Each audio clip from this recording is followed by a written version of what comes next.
None.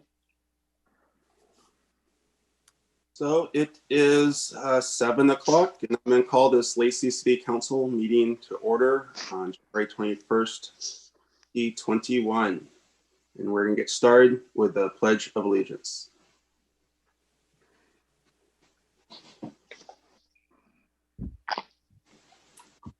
I pledge allegiance to the flag of the United States of America, to the republic for which it stands, one nation under God, indivisible, with liberty and justice for all.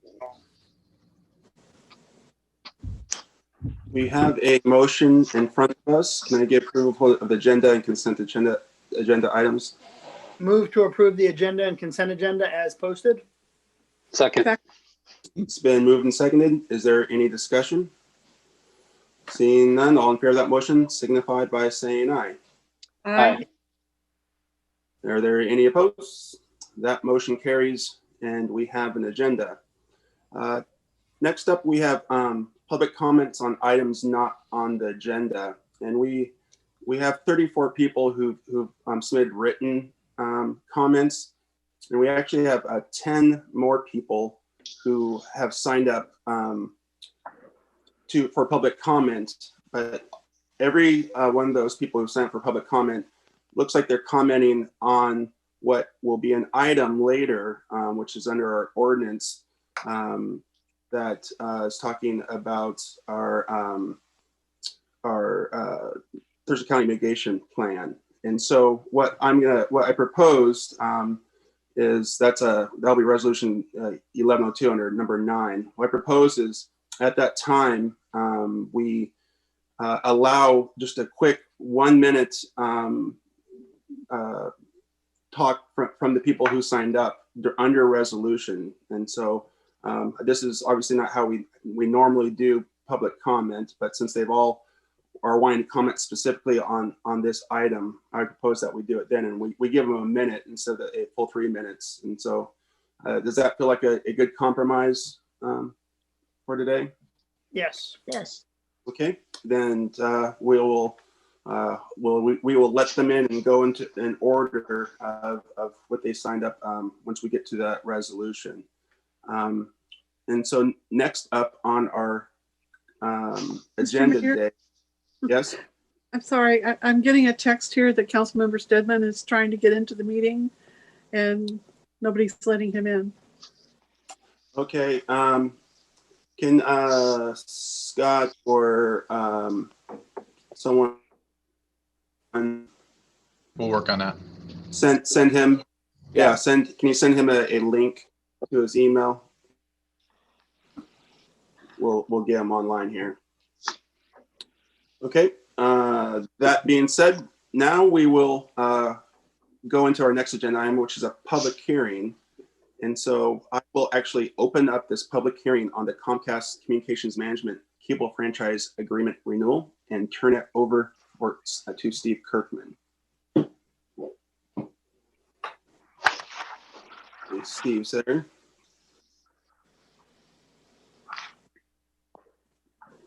And we do have one person who signed up for the public for this.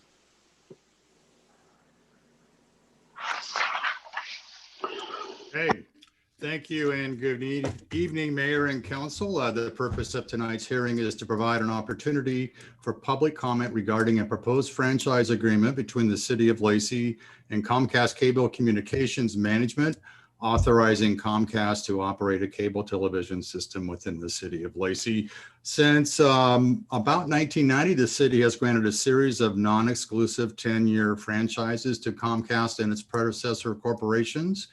And as you know, we've been working the last couple of years for the latest 10-year franchise. In fact, in March of 2018, in anticipation of this recent franchise negotiation happening, the city entered into an interlocal agreement, as you'll recall, with Thurston County and the cities of Olympia and Tumwater to share in the cost of hiring a cable franchising consulting firm out of Denver, Colorado.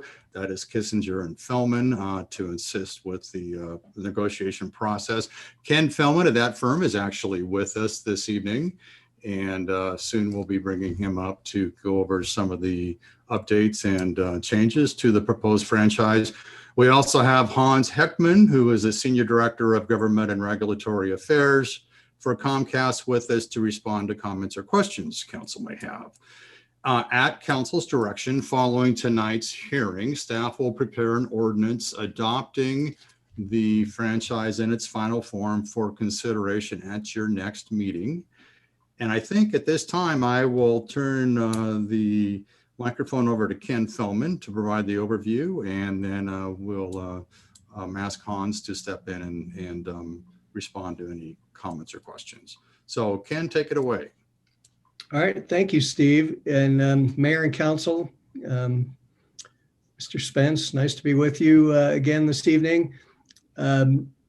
This is the culmination of a very long process that has taken us a little bit longer than we would have preferred, but we are hopefully very close to the finish line here. And my thoughts tonight, after talking to Steve about how to best help you move through this process, was to kind of hit just a little bit of the highlights of what the key issues are in the new franchise agreement. We obviously, it's a long agreement. There's a lot of issues that are covered. And I know we've spoken previously about some of the issues while we were in the process, but let me start this way. I'm going to highlight a couple of the key issues. Obviously, I'm available for any questions you have about any of the specific provisions or about the process. This is an area of law that has been changing and was impacted in a big way by an FCC decision from 2019, which impacted local authority and how the Cable Act is interpreted, which was frankly one of the things that caused some of the delay in the process. But where we ended up in this cooperative project, where we had Lacey and Tumwater, Olympia, and the county working together on this document, we have a modified definition of gross revenues in the franchise. By law, the city recovers as compensation for the use of rights-of-way a franchise fee equal to 5% of the cable gross revenues. By law, we are not allowed to charge rent on revenues that are not from the cable, the video service. So you don't get a franchise fee on internet service revenues or telephone service revenues, only on the video. We have the broadest, at least what we consider is the broadest possible definition of cable gross revenues in the franchise, which obviously impacts the size of the 5% pie that is paid to the city as compensation. Tied to that financial issue is we have some better language than our prior franchise in the audit section, which is section 3.6 of the franchise. Because we can only charge based upon the video service revenues. And if you are a cable subscriber, even if you're not, you're probably aware that a company like Comcast will package its services together in one bill. So if you're a Comcast subscriber, you may get internet service, you may get cable video service and telephone service. And even among those variations, you can get different speeds on your internet. You can get different size video packages. For each of those many packages that Lacey subscribers will buy from Comcast, for each one of them, Comcast has to allocate a certain amount of the payment for that package to the video revenues, and then 5% franchise fee is calculated against that allocation. What we have found in the past is that cable companies periodically change the way they do their allocations, and they don't always maintain the best records on the way they used to do it. They usually have pretty good records on the way they do it today, but if you go back and do a 3-year audit, say, and a year and a half into the audit period, they changed the allocation. In the past, we've had issues with not being able to get the records to verify whether the accounting was done correctly. We have updated language in the audit section so that in the future, if the audits are conducted, we are assured that the records that a city auditor will need will be available. There is another section called competitive equity. That's section 2.6 of the franchise.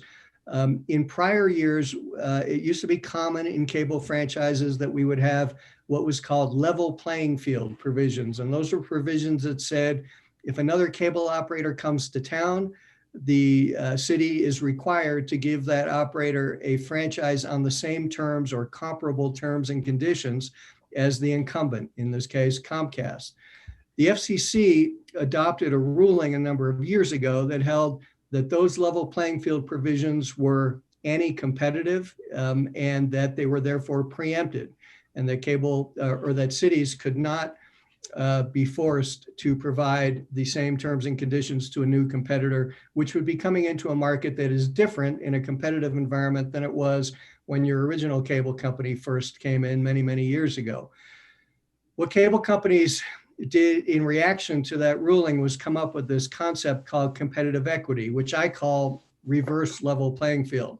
It basically says you can give another cable operator any terms and conditions that you want, but if you do that, you are required, or the cable company would have the ability to come in and say, they got a better deal than I did, and you must change my franchise to give me these better terms. When this concept of competitive equity first started coming forward, cable companies, and this is not unique to Comcast, were interested in making that a unilateral provision where they could come and tell the city, you must amend my franchise and give me these better terms and conditions. We have language in the franchise now which basically says if they have a competitive equity claim, they need to demonstrate to the city why they think they're entitled to a modification of their terms. It's not a like for like comparison. It's basically, is the overall new competitor's franchise better than their existing franchise? Or maybe you can have a better term here and a worse term for Comcast, but Comcast has a better term here and a worse term for the new competitor, and overall they balance. We now have a situation where this would require a negotiation between the city and Comcast, and the parties would reserve our rights. The Comcast would not be able to force the city to change the franchise agreement. So that's another benefit of the current agreement. We have some updated language in the insurance coverage provision. This was based upon some recommendations from the WCIA as to what they were recommending to all of their municipal members to basically bring some of the insurance provisions closer in line to what is appropriate in this day and age. So we have updated that. And in the section on access issues, public government and educational access channels, you're certainly aware, and we've talked about this previously, about the relationship that the city has with Thurston Community Media and the work that is done on a countywide basis on access television. We have a provision now that will give the city PEG channels in high definition, so that obviously many people have high definition televisions these days, not all. So for some period of time, we will continue to have standard definition access channels and high definition access channels. It's going to require that some of the infrastructure, what's called the return lines, the fiber lines to City Hall, get upgraded to be able to handle a high definition signal. But when that occurs, then the city will have access to show its PEG programming in high definition. So that was a major upgrade as well. The one last thing I wanted to mention before I open it up for questions is I mentioned there was an FCC order in 2019. And basically what that order did was it reinterpreted what the Cable Act means as to what comes under that 5% franchise fee cap, where you can't charge more than 5% of gross revenues. Unfortunately, the FCC in the prior administration interpreted the law in a way that no FCC had done for 35 years before. Republican administrations, Democrat administrations had all been consistent until a few years ago. But now the FCC has determined that certain kinds of franchise benefits, for example, free service to public buildings, now must be considered as part of the franchise fee benefit. So if the city were to want to continue to have free service to public buildings, the cable operator would be entitled to either charge the city separately for that service or deduct the market value of that service from franchise fees. That's unfortunate. This issue, this FCC order is being challenged in federal court. And again, one of the reasons that it took so long to get this franchise before you tonight in final form was we had to wait for a while to negotiate some language to implement this new FCC order. And one of the benefits of the new language that we have, it's unfortunate that we have to deal with this order, but we do have language that says if the law changes, either if the court overturns it or if Congress were to overturn this FCC order, the city would be able to require an amendment of the franchise to reassert all of the regulatory authority that for 35 years we thought we had, that the FCC took away from us in 2019. So we have some language there that benefits us. And similar to the competitive equity, we also have language that says if Comcast believes that it has the right to deduct any franchise benefits from the franchise fee payment, they can't just unilaterally do that. They have to come to the city to find why. The parties have an opportunity to negotiate. We don't have to agree. The parties reserve their legal rights.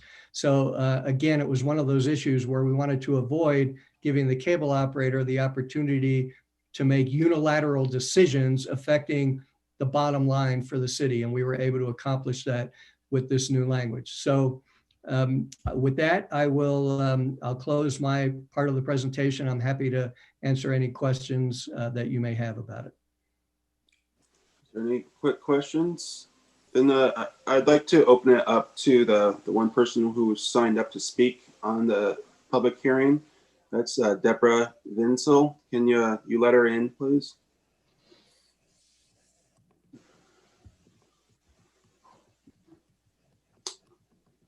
Hi, Deborah, can you unmute yourself and you can. I am here.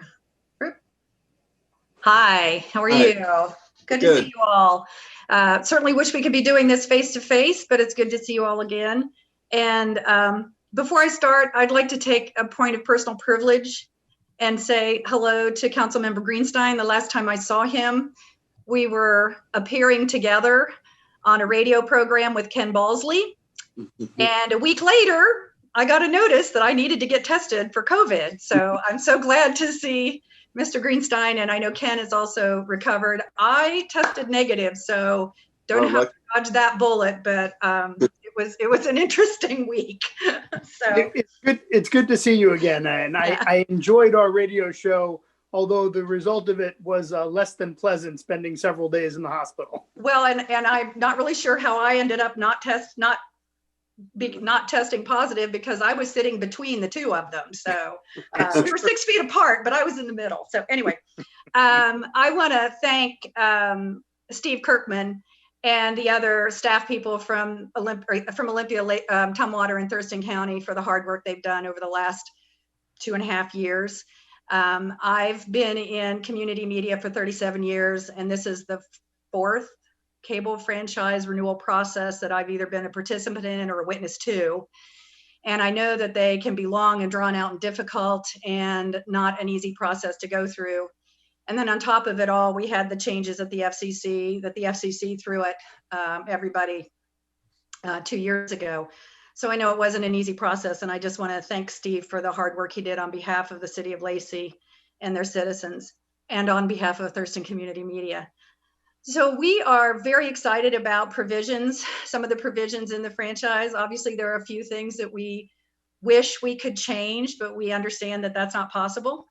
We're very excited about the high definition channels. Over the last 20 years or so, we've put in, a significant amount of infrastructure.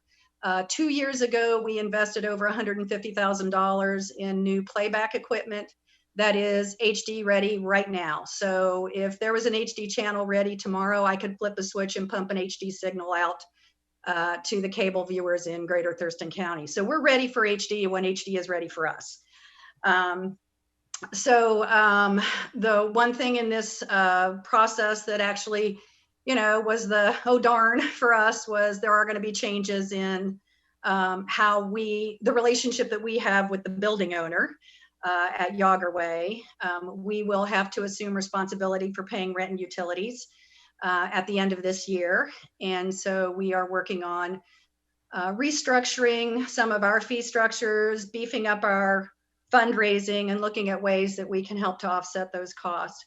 But overall, we recognize that the environment in which this franchise was drafted is very different from previous situations. And we are happy about the wonderful new opportunities the HD channels provide to us, and are working hard to meet the challenges that face us as far as other things are concerned. So thank you again, Steve, and thank you to the council and to the city of Lacey for your continued support for Thurston Community Media. Thank you, Deborah. Does anyone from the council have any questions? Councilmember Cox, and we'll go to Councilmember Miller. You're on mute. A question and a comment. Question, I guess probably would be best answered by Ken. And that is, with the new fiber optic cable that would be needed for City Hall for the high def, who's would be financially responsible for making that happen? Would that be the city? Would that be Comcast? Would that be Thurston County Media? Sure. So let me explain. Great question. Let me explain to you how that will work. One of the authorizations that still exists under the Cable Act is that cities may require capital expenditures and capital improvements from cable operators for, for PEG access. At the same time, the law also provides, and has always provided, that cable operators may pass those costs along to their subscribers. So on the one hand, the city has the ability to demand of Comcast that Comcast make certain payments or incur certain expenses for PEG capital. That's an obligation between the city that the city imposes on Comcast. Comcast has the right, not the obligation, but the right, if it chooses, and it always chooses, to pass those charges on to subscribers. So in this particular case, because the return line needs to be upgraded, the city is requiring Comcast to incur that cost. Comcast will, as part of the PEG fee that has been charged to subscribers, which gets remitted to the city has used in the past for equipment, will be keeping some of that money for a period of time to reimburse itself for the cost of upgrading those lines. So at the end of the day, who is paying for it? Subscribers in Lacey are paying for it. Naturally. Okay. My comment is, I think it is so important that we keep the Thurston County TV studio going. And Deborah, if you all need to charge us more, I would say do it. Oh, that's recorded.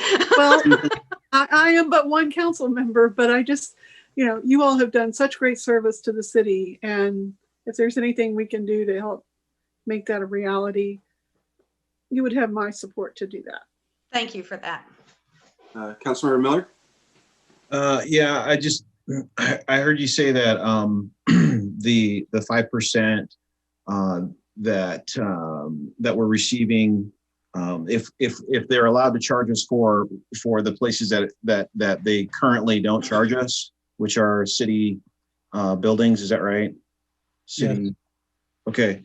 So if then they're allowed to charge us for that, what do we know? And this may be more of a Troy question, but do we know how much that's going to reduce the bottom line?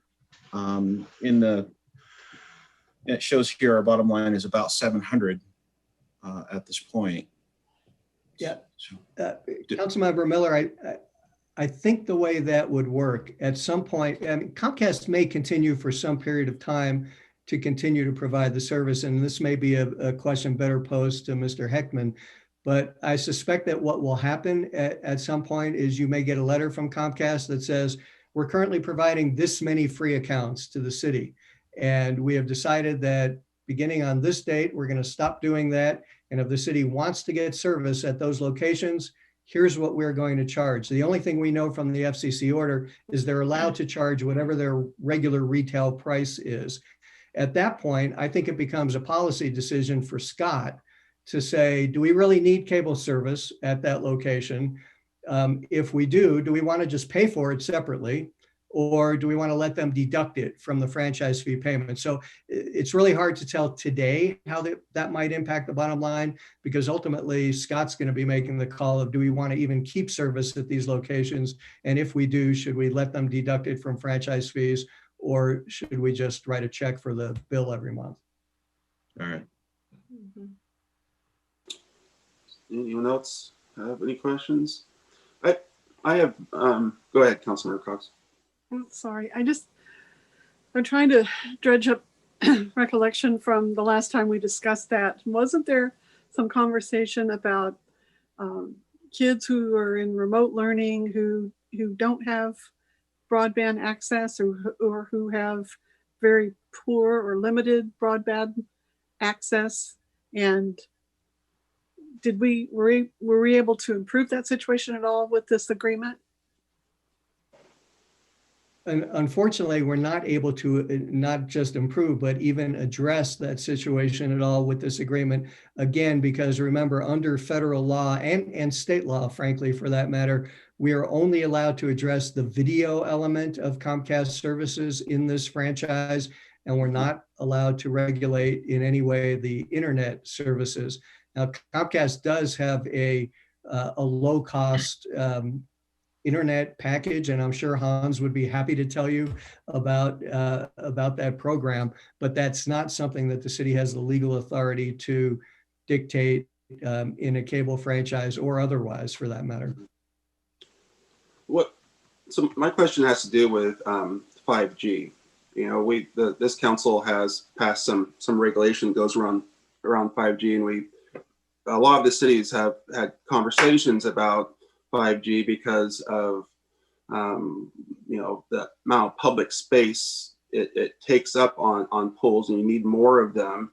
And so is there a charge that goes along with them be able to access a pole or put more poles in? Is that included in this franchise? I know that's, again, on the digital side, but it probably has more of an impact on our streets and our public right-of-ways than anything else that that they could do.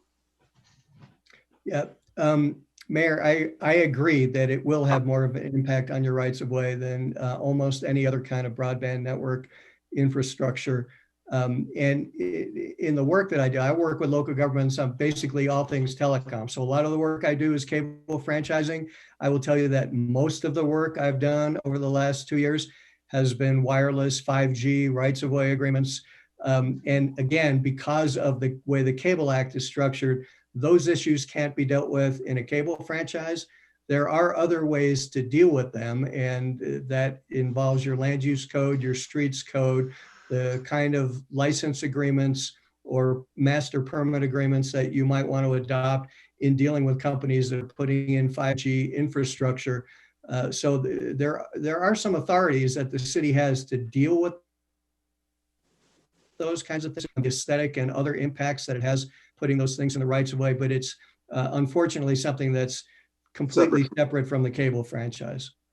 Okay, thank you. That was my big question. That's obviously that's what we talk about the most, been talking about the most recently, especially from this council, and we've gotten a lot of feedback and concern even from our constituents about as well. So, Hans, you want to add something?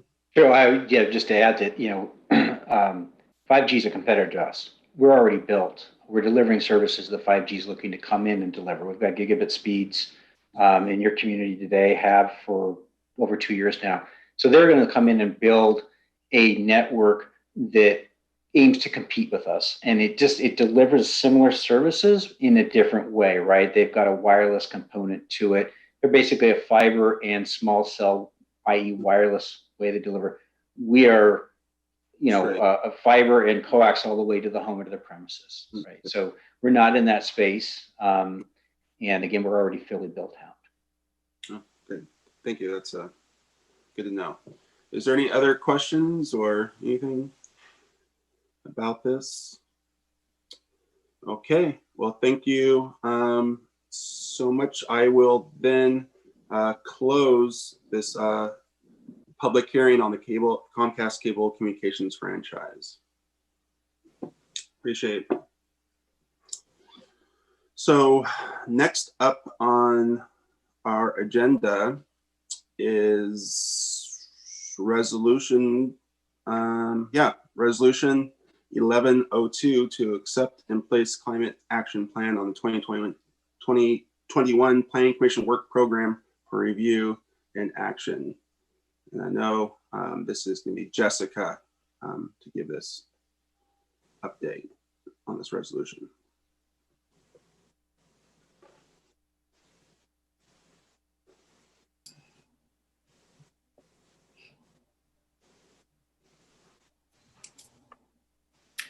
Did you want me to go first, or did you want to do comments? No, you'll go first, and we'll do comments. Okay.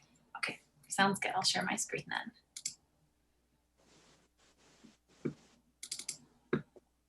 Okay.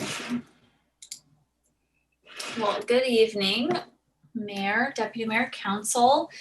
Just bringing to you a culmination of a multi-year project. We have a regional climate mitigation plan ready for the city's acceptance, and the recommendation then is to approve a resolution 1102 to formally accept this plan. So Lacey's been working on climate mitigation for the better part of 11 years, and we have a CR2 plan. And so this Thurston Climate Mitigation Plan is a regional approach to the CR2 plan. And so we're working with our partners, cities next door to us, which make a lot of sense. The county, Thurston County, Olympia, Lacey, Tumwater all together went through phase 1 and phase 2. And phase 1 was really to adopt a common target. And so we all were working from the same set of goals. We all had our own individual goals and targets for climate plans, and they were at varying levels. And we decided as a region, we would do this together and have a common goal and target. So we adopted that in 2019.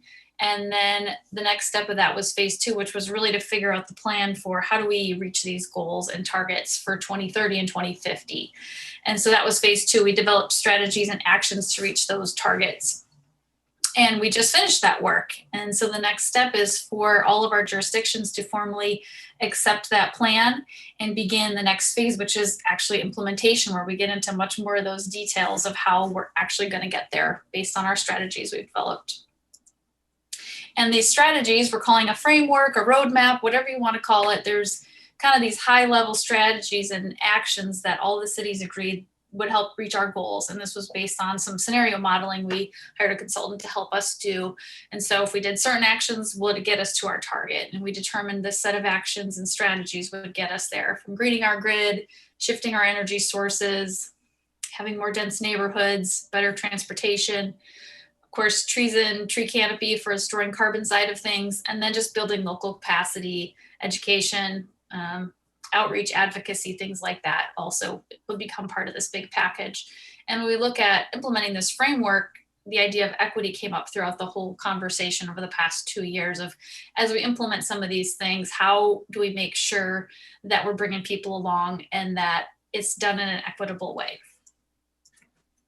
So I'll just talk a little bit about the public engagement we've done the last few years, but quite a bit.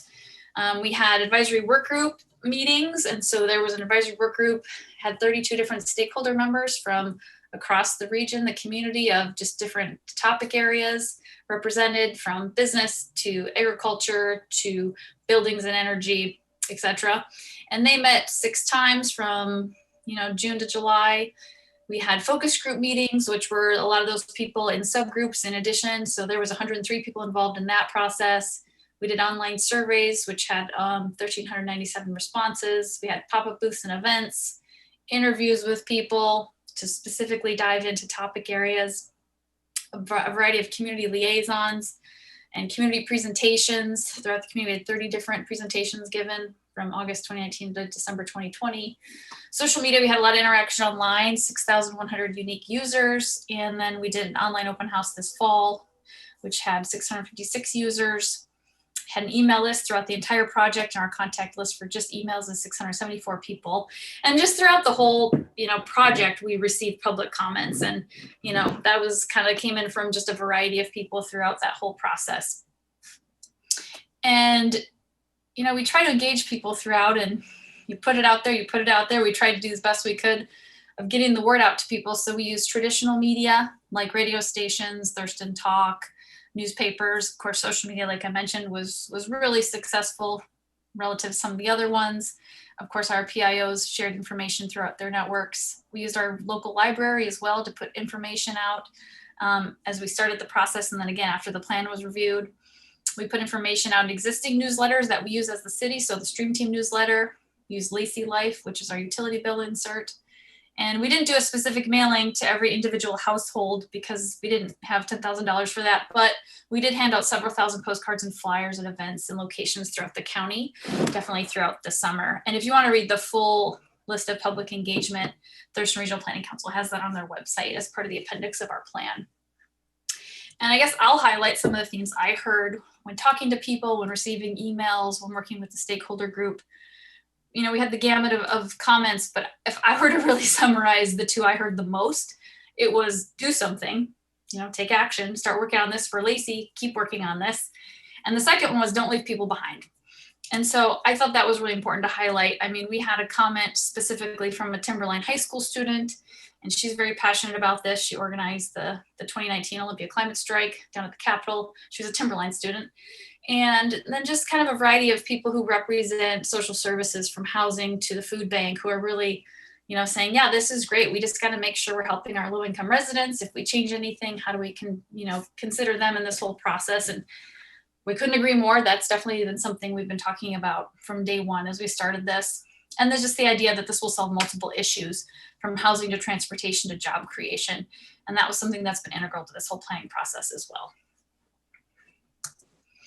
So as we accept this plan and you put it on the Planning Commission's 2021 work plan, what does that mean? It means that this plan will go through our comprehensive plan amendment process. And so we'll be formally adopting the climate plan as part of our comprehensive plan, because that is the level of which it is written. It's kind of at the comprehensive plan level where it's very high level, it's strategic, it lists strategies and actions, but it doesn't get into the level of implementation, which is what we're going to work on next. And so what would happen is this gets sent to the Planning Commission. The Planning Commission and staff develop a public participation plan, just like they do for all comp plan amendments. And then they would receive briefings from staff on options, research, analysis that they request that can supplement the information they have, work sessions to recommend priorities, and then of course, engaging the public, which is implementing this public participation plan that we're going to be developing, and then make a recommendation to council for adoption ultimately in July is the target date, because that's when we do our annual comp plan amendment process. A little more detail, you saw this a few weeks ago at a work session, but January 21st, which is today, is official receipt and acceptance of the plan through resolution. And then once that is accepted, what it kicks off is really that Planning Commission process. And then in tandem, what will happen is in February, I'll be coming back to you with a interlocal agreement for phase 3, which is really kind of the regional coordination side. So we'll have a parallel track of this plan going through the Lacey Planning Commission process for adoption, then also our participation, the regional participation of implementing this plan. And we'll be working under our existing CR2 plan for that regional coordination, just because this formal plan isn't adopted yet. But all the actions in there are very similar and a continuation of what we've been working on. And so this is just the schedule where we'll just keep working internally with staff and then externally with the community to keep working on this actions list of how do we prioritize this? How do we get a deeper cost analysis? What's it really going to take to implement some of these things that are listed as local government action and regional action? What are the details there? So the idea is to have a public hearing on that in May and then bring it back to City Council for formal adoption in July. And that's the schedule we've laid out. And if you notice on the left there, along the way, we're doing those regional coordination meetings so we can all kind of keep working together. And As far as I just heard, Tumwater just accepted this plan on Tuesday night. Olympia will be accepting it the first week in February, and then Thurston County, I believe, will be accepting it in early February as well. So we're all kind of accepting this in about the same timeline as far as process goes. And once the interlocal agreement is finalized, I think we have agreement now on what the scope of work is all together. All the cities have an agreement on that generally. So that I'll be bringing back to you in February. And so they're all kind of on a similar timeline where all the cities in the county will be signing that interlocal agreement as well, and probably about mid-February timeline. So, and it's a 1-year interlocal. We'll talk more about that when I bring it to you in February, because I don't have it for you tonight. Really, the topic for tonight is to accept this Thurston Climate Mitigation Plan and put it on the 2021 work plan for the Planning Commission. And with that, I'm happy to take questions and let you do your public hearing. Thank you. I will now go to the individuals who signed up to talk about this. So we can start that process, and we'll give everyone just a minute to give us highlights of about the motion to adopt this resolution to accept it, the Thurston County Climate Mitigation Plan. So can we let Barb in first?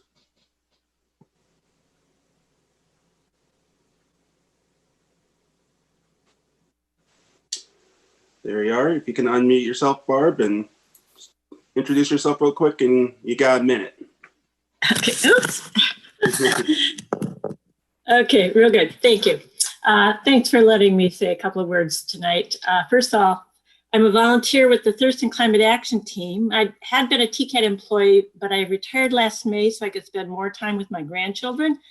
Well, that hasn't happened because of COVID. And this pandemic is creating chaos and devastation in everybody's lives, and is a preview of the long-term devastation we can expect from the climate crisis if we don't address it now.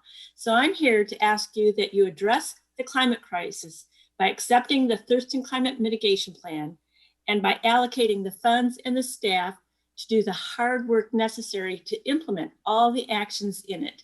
This is the only way we can reach the science-based targets set forth in the plan. Please also pass a climate emergency declaration. You may be able to take advantage of federal stimulus money that hopefully will become available to cities for COVID relief. Some of the solutions to the economic downturn from COVID are green economy solutions. The US had a record number of billion-dollar climate-related disasters in 2020 of 22. The long-term average is 7 per year. Thank you, Barb. We appreciate it. You got your minute, and so we're gonna have to go on to our next person. I really appreciate you commenting. Okay, thank you. Okay. Next, we'll go to Robert Jensen.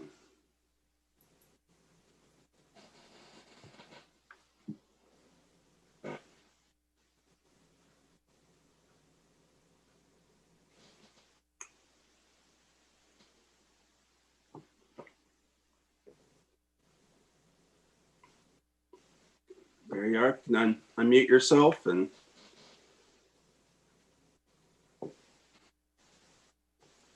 if you can unmute yourself, Robert.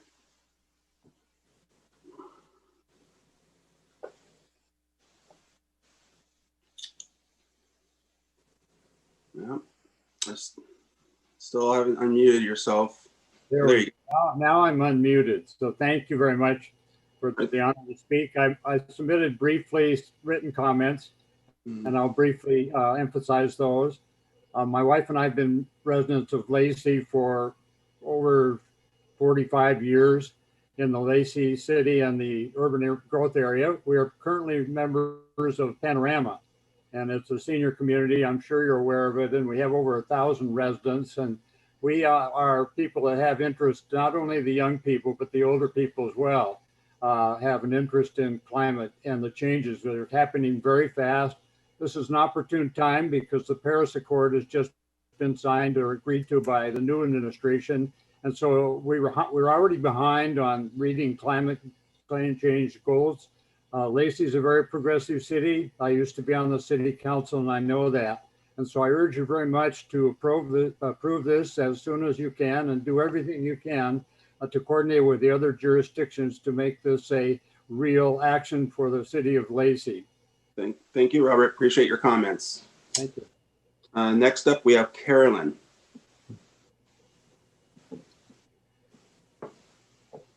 Here you are. Okay. Can you hear me? Yep, you have a minute. Go for it. Okay.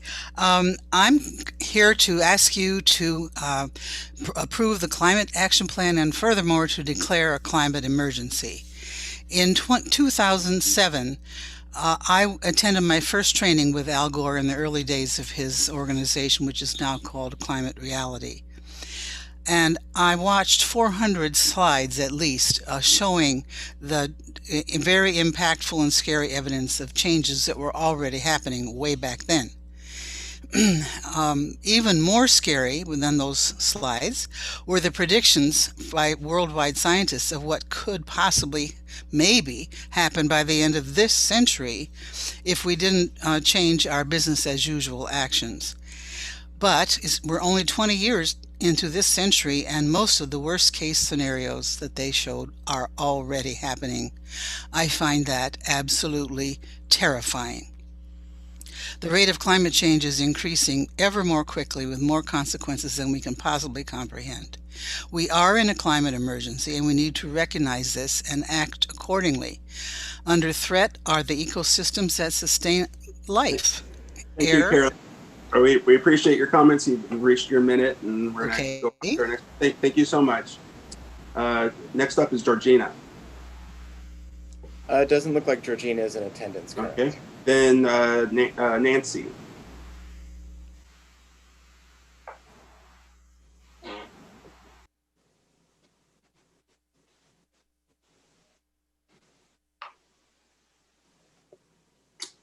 Here you are, Nancy. If you can. Yes, I think I'm unmuted now. Is that correct? Yep, go for it. You got a minute.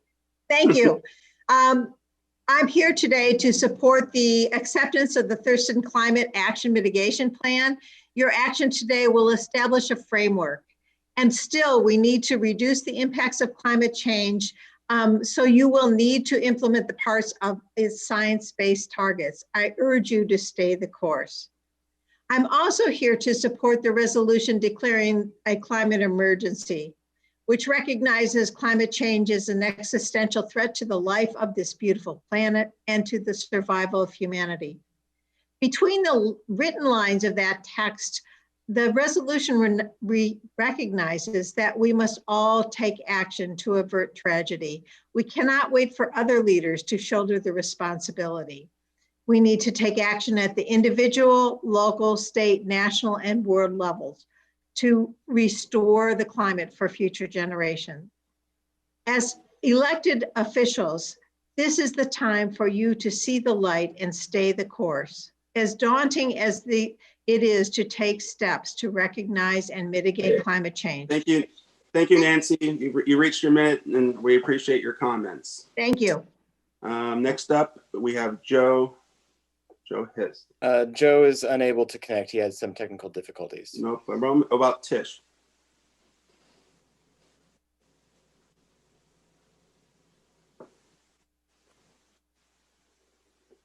You see it, Tish?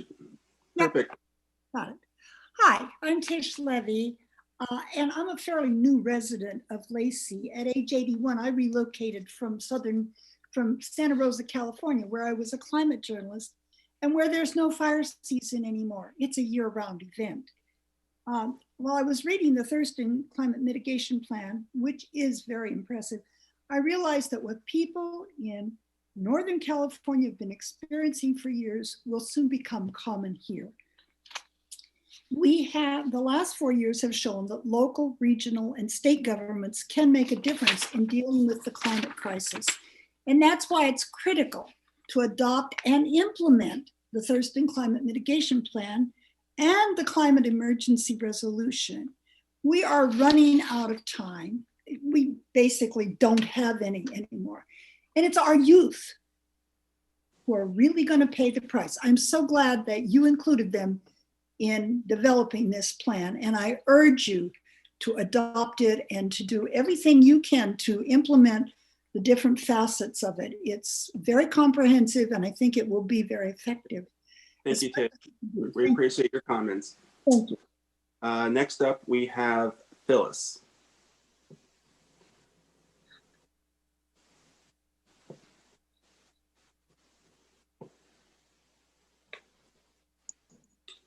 Here you go, Phyllis. You have a minute. All right. Actually, I signed up to speak on the declaration of climate emergency, which is not on the agenda, but I'll go ahead and try to make it within a minute.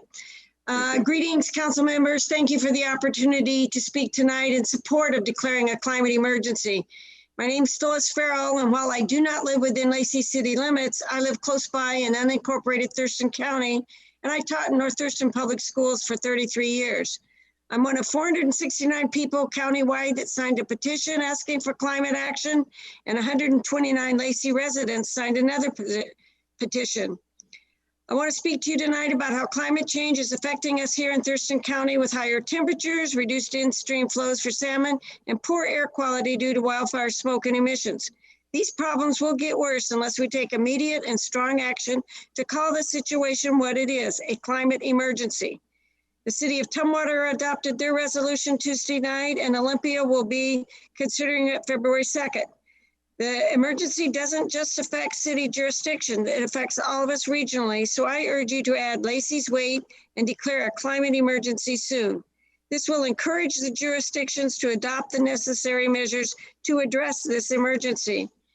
TCAT has done a cost-benefit analysis, and Thurston County residents stand to save tens of millions of dollars every year through building energy efficiency and driving electric vehicles. That money is then available for spending on local goods and services, strengthening our local economy. Thank you. Thank you, Phyllis. Really appreciate your comments. Next up, we have Christina. Can you let Christina in?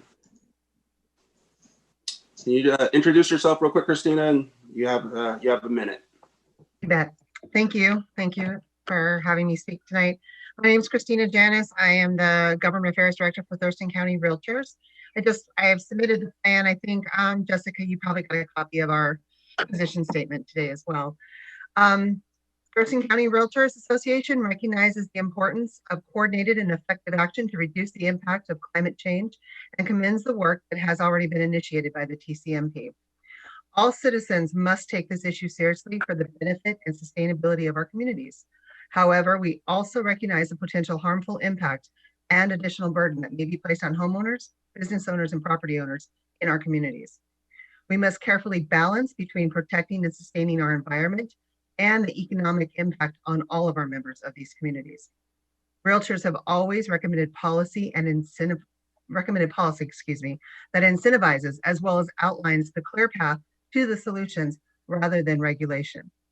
It is our goal and our hope that we can meaningfully contribute, and we would like to continue to work with jurisdictions towards a TCMP that is adoptable by all members of our community to maintain this wonderful place that we call home.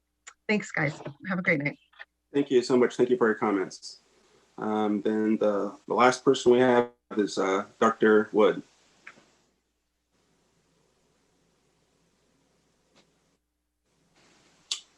Can I mute yourself? Yep. There you go. You have about a minute. All right. Thanks for the opportunity to speak. My name is Janaea Wood. I'm a naturopathic doctor. I live in Olympia, but I practice in Lacey. And I want to thank you in advance for passing the Thurston Climate Mitigation Plan, and then really want to urge you to issue a climate emergency declaration, as the city of Tumwater did a couple nights ago. On a personal level, I have 4 nieces and nephews between the ages of 7 and 12, and I'm deeply concerned for their futures. I honestly, can't say, as we could have said for previous generations, whether they'll have the opportunity to live into their 70s, 80s, 90s, just based on how rapidly the destruction is escalating. So just, calling it what it is, an emergency, I think is really important. In my work, I can say that so many chronic illnesses like asthma, allergies, and heart disease are caused or worsened by the environmental degradation happening all around us. And my mentors who have been practicing for 30+ years can confirm that they have seen this progression happen during the course of their time in practice. Thank you. We appreciate your comments, and you got your minute there. Thank you so much. I will now open it back up to the council. Actually, is there a motion? You have to unmute yourself if you're doing it, Deputy Mayor. I can never get used to that. I move that we adopt resolution number 1102, accepting the Thurston Climate Action Plan. I'll second it. Moved and seconded. Let's have some discussion. Councilmember Greenstein. So I've got a few things. I've got a few comments, but I guess I need some clarification. I'm a little bit confused. This resolution is to accept the plan. Why would we be accepting a plan that has not yet gone to our planning commission to go through that process? I'm a little confused by the process, I guess. Yeah, can you explain? Maybe Jessica or Scott can explain that better? That's Jessica. Can you explain that, Jessica? You're on mute. Sounds like Scott really wants to, but he unmuted himself right away. Mm-hmm. Well, I guess because we're not formally adopting it, we're accepting it because it has to go through the planning commission process. So in the sense of doing this resolution, you're recognizing that the plan is finished. It's now ready to be adopted as part of the planning commission work plan. So that was the nuance of accepting versus adopting, because technically we're not adopting the plan right now. Yeah, I think we could have used we could have found better terminology for this perhaps, because accepting it to me we're accepting the plan. And to me, it's not ready for acceptance yet. I can support sending it to planning commission. I can't support accepting the plan. It's just not ready. That's understandable. Deputy Mayor? Well, remember when we have a joint meeting with the planning commission, there is several recommendations to move things forward from the private industry as well as some other things. And that's what we vote on. And then it moves forward and goes through the process. So it's basically doing the same thing. And we end up passing all of those projects forward. I mean, if Lenny, if you would feel more comfortable saying with adopt resolution 1102 and place the climate action plan on the 2021 Planning Commission work program for review and action, that will get us to the same place. And I can support. Again, to me, accepting it is a whole different level. And I don't think you can accept something before the Planning Commission does their work. I mean, I've got a few other comments, but I don't know if you want me to do them now or you want me to let some other people speak. No, go ahead. We'll go for you.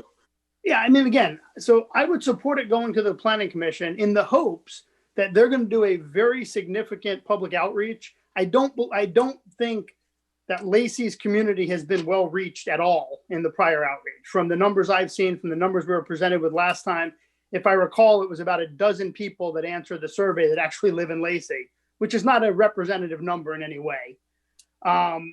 The other thing is, I hope they're going to bring back to us something that shows some costs for implementation of any of this. We've seen nothing about the cost. And to accept something or to go along with a plan, as important as it is to protect our environment, we can't do it at the expense of shutting down businesses and putting people out of their homes. You know, we talk every week, every month about having a housing crisis, about a shortage of affordable housing. Yet when I look at this plan, I see multiple things that raise the cost of housing and make less people able to afford housing. So I'm very concerned with the fact that we have seen no numbers. This has been being worked on for 2 years now, and we've seen no numbers. There's a ton of work to be done. So I'm good with sending it to the Planning Commission to do that work, but I hope that's the work they're going to do, because if it comes back to us without those answers, it's a dead issue to me. It just can't be supported without that information. Councilmember Kunkel. Thank you, Mr. Mayor. So I agree with Councilmember Greenstein. I do believe that public outreach has not achieved anything as of yet. And I just don't think that this plan is ready for prime time. And I also agree that there is an exorbitant amount of cost that the public is going to incur if this plan goes into action. We don't know what it is that is, what is the expense of this to the average citizen. I do believe that it will raise our fuel costs. It will raise our cost of housing, our property taxes, everything that affects us directly, it will raise our cost of living. And I just don't see that this plan is ready for prime time. I think it seems kind of ad hoc-ish, and I'm having a real tough time supporting it.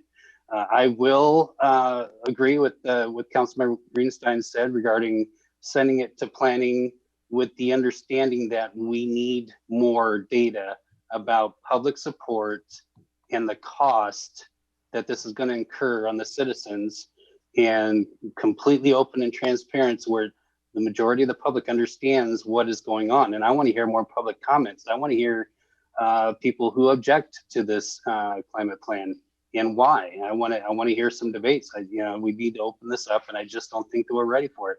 Thank you. Thanks. I've already gone to you, Deputy Mayor, but Malcolm, do you have anything you'd like to say? Well, I have a primary concern, and it's not the only concern, but it's primary to me. So I'll speak about that concern.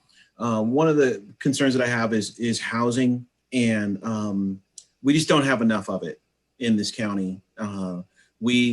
As you guys know, I work in the financial industry, and I do finances. I finance properties, residential, and we oftentimes push people into other communities because we have not made enough room for them in our communities, which is unfortunate because, every time we push somebody to another community, I'll give you an example. Today I had a couple in my office. They said, we're going to Aberdeen. We can't find anything here.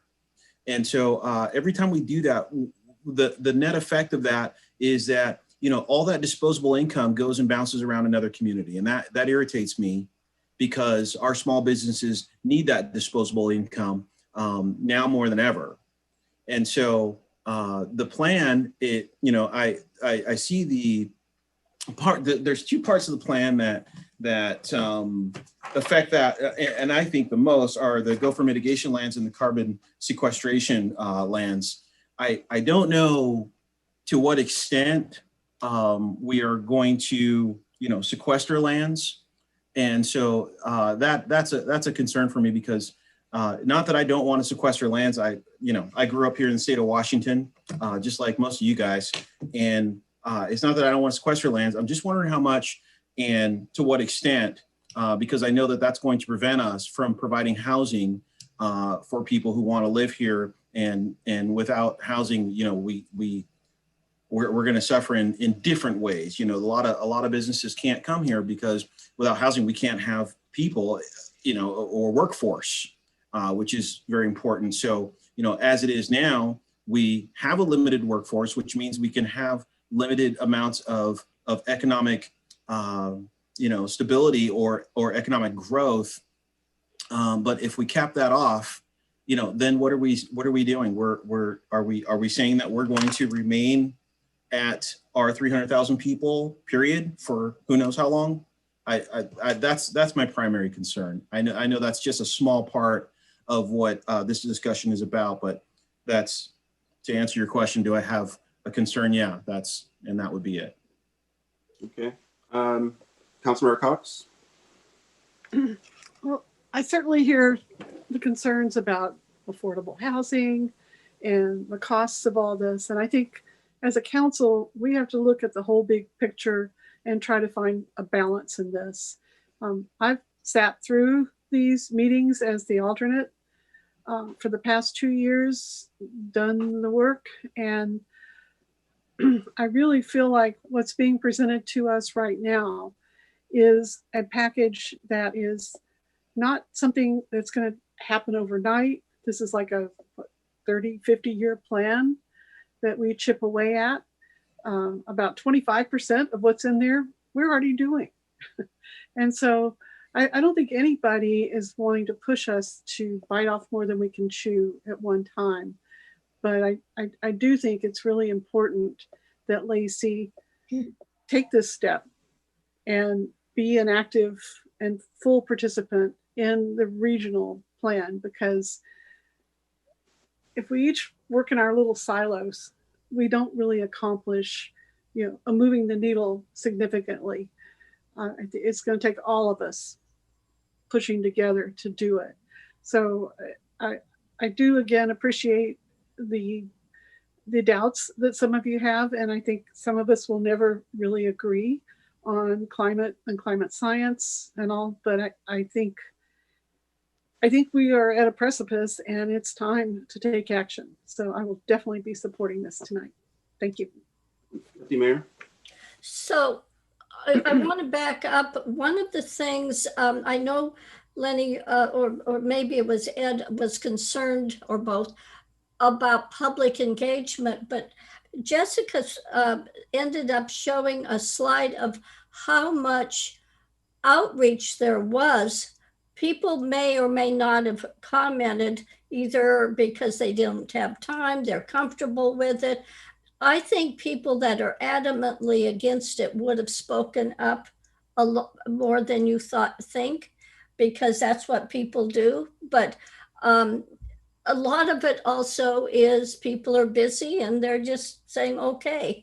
I mean, the amount of actual going through several of different kinds of both media and whatever else was pretty significant. And true, not, 300,000 people didn't respond or whatever else is in Thurston County, but that never happens ever when you go out, even for our shoreline management plan or anything else. We never get that much, as much input as we have gotten from this. So that's what I think you also need to be aware of. It's people respond when they are angry about something. We didn't get that. Secondly, though, I think, and I agree with you about housing, but one of the things that goes along with housing, particularly rental housing, which I think we're really lacking, is that we have an opportunity to make utilities affordable through, when you do things energy efficiency, it lowers the amount they have to do in addition to paying their rent or their mortgage. It's the weatherization, which is part of this whole plan. It's the coming up with solutions so that their other expenses are lowered because of energy is lowered, if that makes sense to you. So I think that's a good thing. Now, it's not immediate. It's not the upfront cost of your house, but I do know if your cost of your house, if it's got solar panels, if it's got geothermal, if it's got whatever else, people say, wow, then that lowers my costs in the long run. Okay, thank you. Councilmember Stedman, you're the last one who hasn't weighed in yet. Do you have any comments? Yes, can you guys hear me? You're muted. It shows you're on mute, but somehow you're coming through. There you go. No. Sorry, buddy. It's that new Wi-Fi at your house. It's probably not very good. I'm sorry. We can't hear you. So Comcast. I'm trying. I'm sorry. Well, I'm gonna have to move on. I will just put my 2 cents in on this since I haven't spoken yet either. I think we've gone through a process to get us to where we're at right now. Then for Lacey to now take this up and do our process.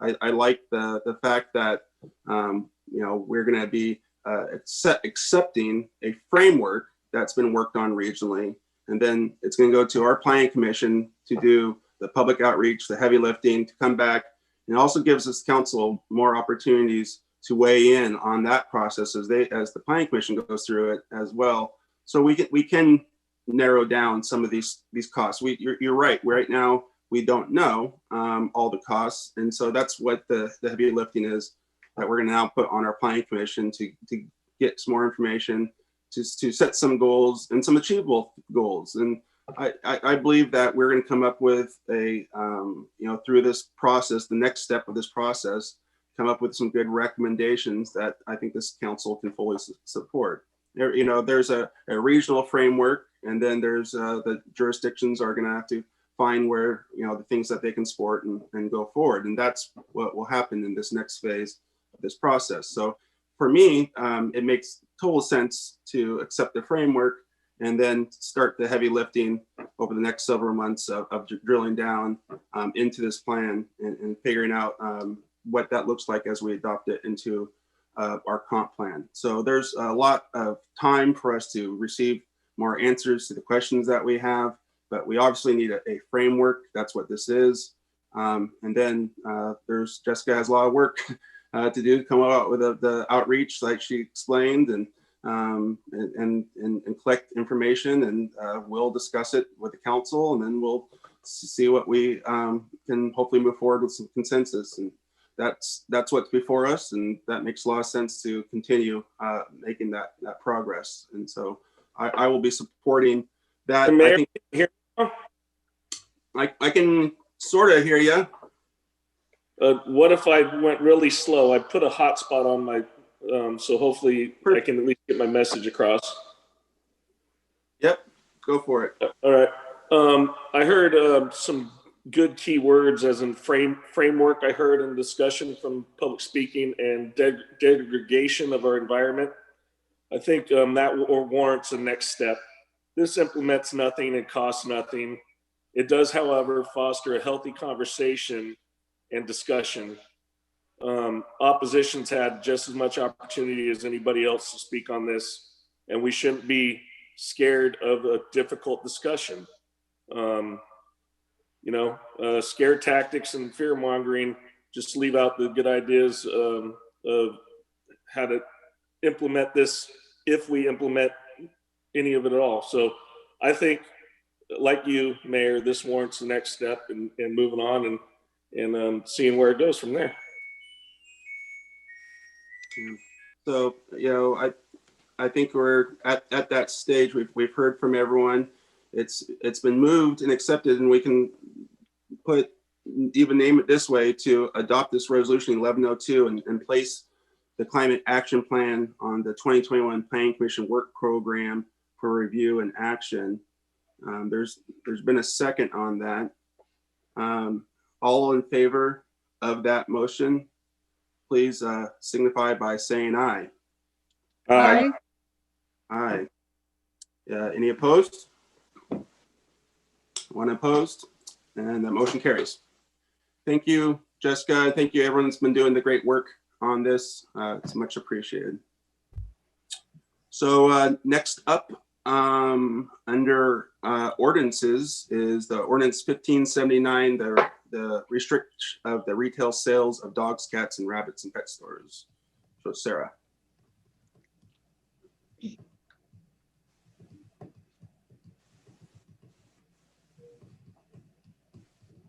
Hi, Sarah. Hello, Ms. Mayor and Council. Thank you for having me today to discuss this.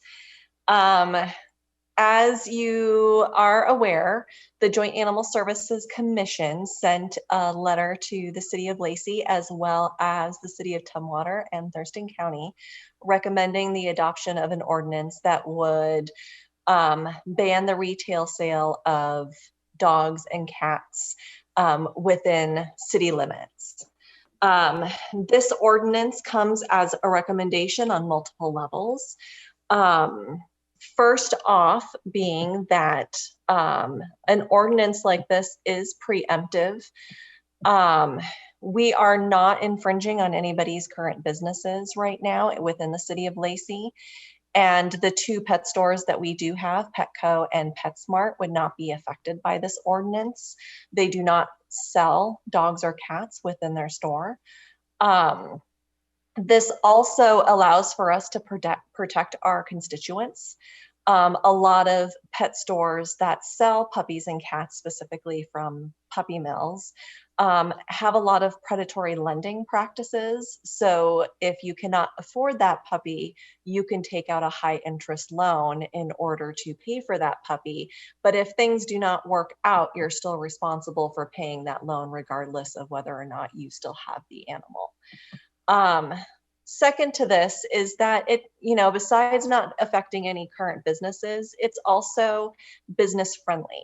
The most successful stores, both large chains and small shops, profit from selling the products for pets and offering in-demand services such as grooming and training. PetWorks in Olympia has the same model as, PetSmart and Petco. And they are in fact industry leaders and examples of what a successful business model looks like in terms of this. Last year, 1 in 5 adoptable pets found their homes through partnerships nationally with pet stores that in turn, rather than selling dogs or cats, chose to partner with their local shelters and rescues to adopt out animals instead.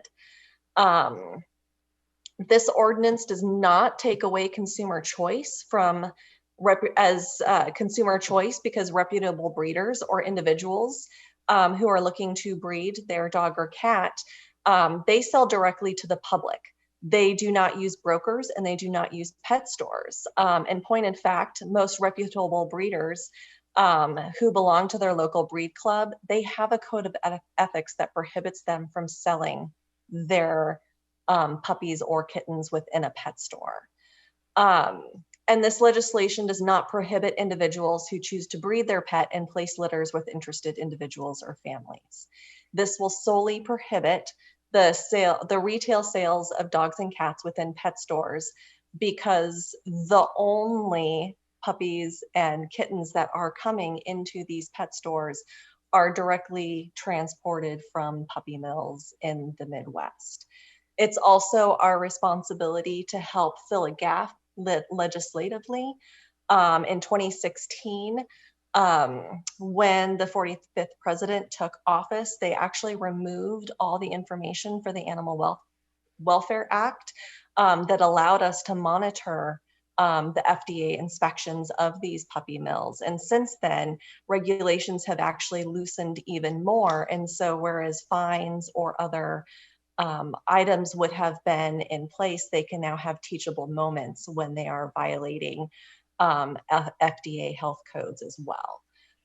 It also, by doing this, we're protecting our constituents and consumers from other items such as zoonotic diseases, so diseases that can be transferred from an animal to a human.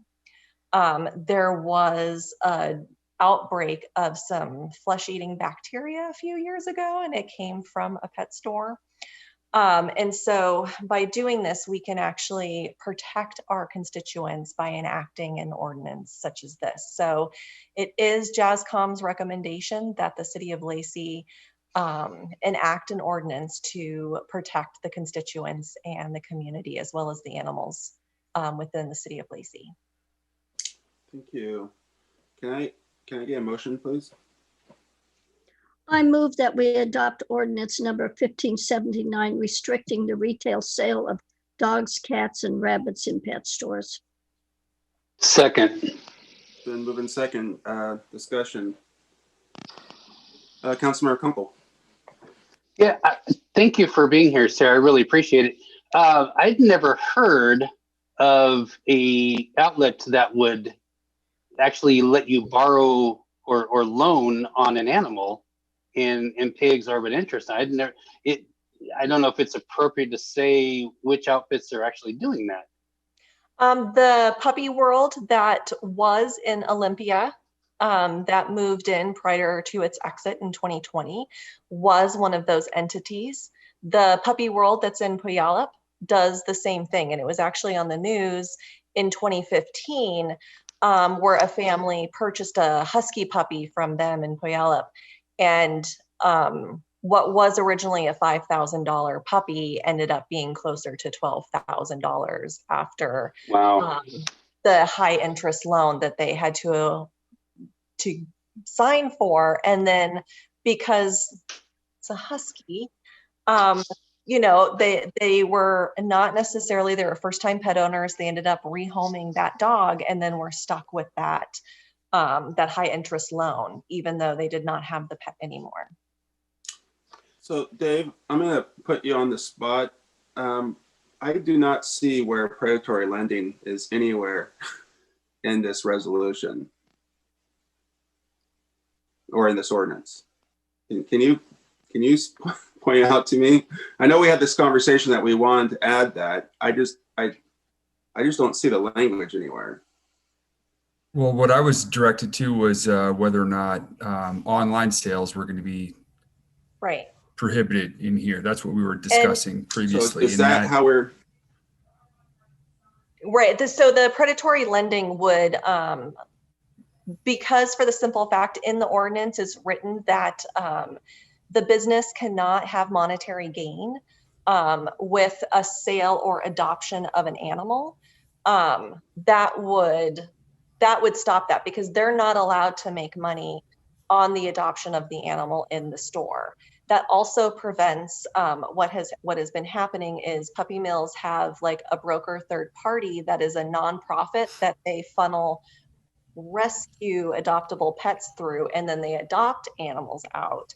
But then that store is still receiving the funds from the adoption. So within the ordinance, because it says that they cannot have monetary gain with the selling or adoption of an animal, that would prohibit the predatory lending practice. Okay. I was trying to go through it to figure out where that was, where we were protecting our. Can't sell them. There's nothing to finance. Yeah. Yeah. Got it. Is it okay? Any other discussion? Just. Okay. Councilmember Miller, then I'll go with Deputy Mayor. Yeah. So is it?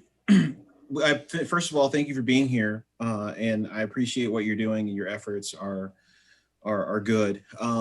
So you're here in Lacey tonight? Have you been to Olympia and Tumwater with this? Or if we do this, then are they going to be able to just say, okay, well, we can't do it in Lacey, let's just go over to Olympia and do it, or let's just go to Tumwater and do it? Are we? Right.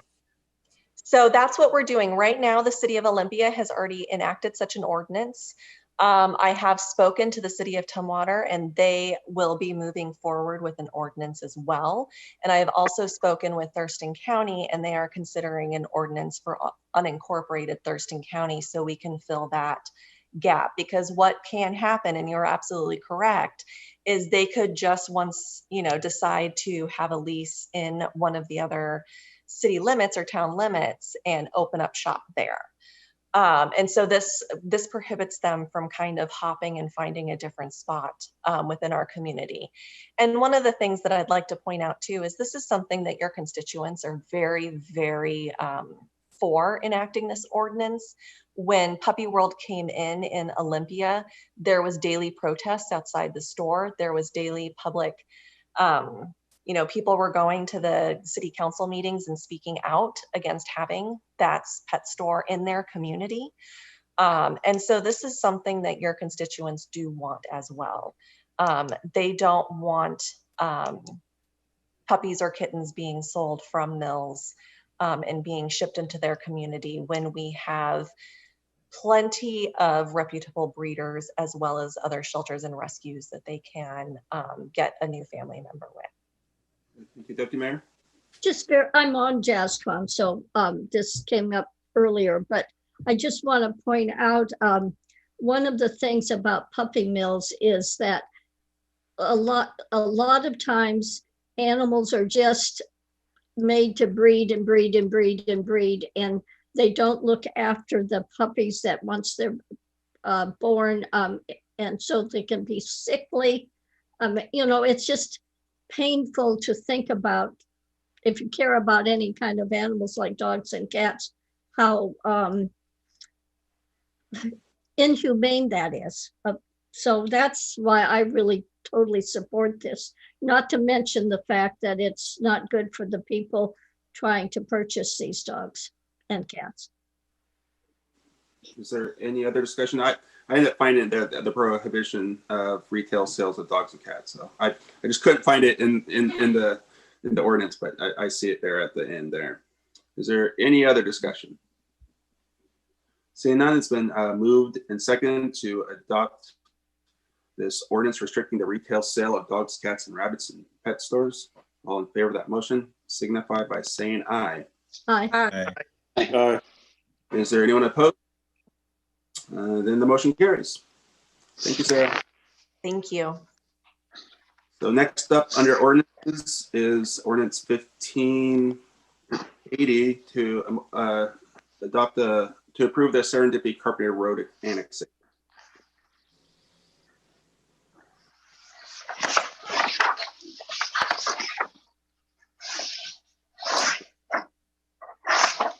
Good evening, Mayor and Council. Give me a second here to share my screen.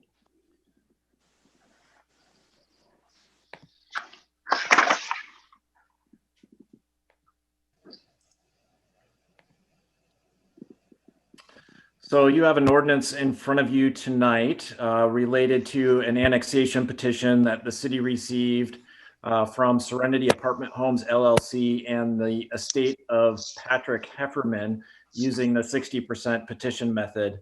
The application has been routed and sent to the Thurston County Boundary Review Board for review. The Boundary Review Board has declined jurisdiction, so it comes back to the City Council for final action in ordinance form. A little bit about the area to be annexed, and this is your third time seeing this annexation, so I'm going to be very brief here. It's located within the Tangle-Wild Thompson Place planning area off of Carpenter Road southeast, generally between Martin Way and Pacific Avenue. It's 2 tax parcels, as you can see on your screen there, totaling 5.18 acres. The 2021 assessed value of these parcels is a little bit over $1 million. And in addition to annexation of these 2 parcels, it would also annex the fronting part of Carpenter Road into the city limits at the same time. Here's the aerial photograph of the property. Both have existing dwelling units on them. The northern property has a stick frame house. The southern property has an existing manufactured homes. You can see that the remainder of the parcels are forested at this time. Here's the zoning for the parcels, the subject parcels. The northern parcel is zoned mixed use high density corridor. The purpose of this zone is to provide for commercial and residential uses associated with the needs of the Martin Way corridor. The southern parcel is zoned low density residential, 3 to 6 units per acre. The purpose of this zone is to allow single family residential structures on individual lots with a minimum density of 3 units per acre and a maximum density of 6 units per acre. Upon annexation, these zones, which are currently in Thurston County, remain as we have joint planning agreements with Thurston County that address that. The area is also well served by city utilities. Here is a map of the city water, which is located in Carpenter Road and is currently connected and will serve future development of the properties if and when they are ready to redevelop, as well as sewer is served to the area in the northwest corner of the site, which would be extended down Carpenter Road, basically to and through the properties. The sewer in this area does drain to the lot treatment plant that's in Martin Way to the west. One last item for you to consider before the ordinance is that just like the other recently completed annexations, this annexation will require the assumption of the city's bonded indebtedness, except that the ordinance in front of you tonight specifically waives the city portion of the bonded indebtedness for Fire District 3.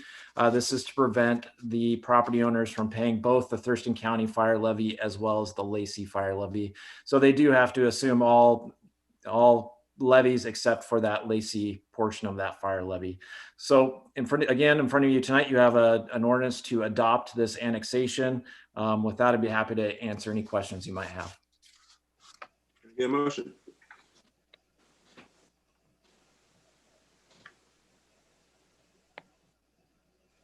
I move to adopt an ordinance to approve the Serenity Carpenter Road annexation. I think that's ordinance 1580. Second. Moved and seconded. Some discussion. Ryan, you don't happen to have a picture where you can zoom out a little bit to better show where this is at in City of Lacey, do you? I don't have one handy. So it's typical. A lot of people think of Carpenter Road and they think of Carpenter Road south, south of Pacific Avenue. We're talking about Carpenter Road, obviously north of Martin Way. Correct. Well, it's south of Martin Way. It's south of Martin Way, between Martin Way and Pacific. Right, just south of Martin Way. Yeah, so if you were to go northbound on Carpenter Road from Pacific Avenue, you go over the Lake Lois habitat area, and then as you crest, you turn a corner and it's on your right-hand side, across from an apartment complex that's escaping my mind right now. I can't remember the name. Carpenter Crest. Carpenter Crest. There you go. So right across the street from Carpenter Crest. Yeah. Isn't there some pretty big valleys in there? What's the topography like? I kind of remember that. Well, I remember when that was all woods, but isn't the topography in there kind of crazy too? It's actually pretty flat. The topography is not an issue. I think, once you come up that kind of rise, this is kind of the plateau at the top of the hill. So it's the topography is actually pretty flat. And are we expecting some mixed use, some housing? What are we expecting? Yep. So at least with the northern parcel that's zone mixed use high density corridor, that allows for higher density residential. And we're actually working through a pre-submission application right now for future development of that, which will have higher density housing associated with it. The southern property, there's no development in the pipeline at this point. Okay, thank you. Councilmember Greenstein. So we're getting a piece of Carpenter Road in this as well.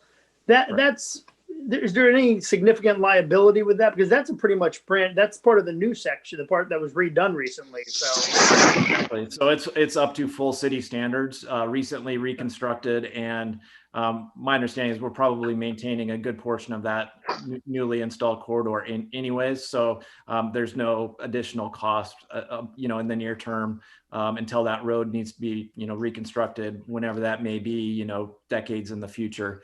So that there's no immediate impact to annexation of these parcels as far as the impacts to, city budget, that kind of thing.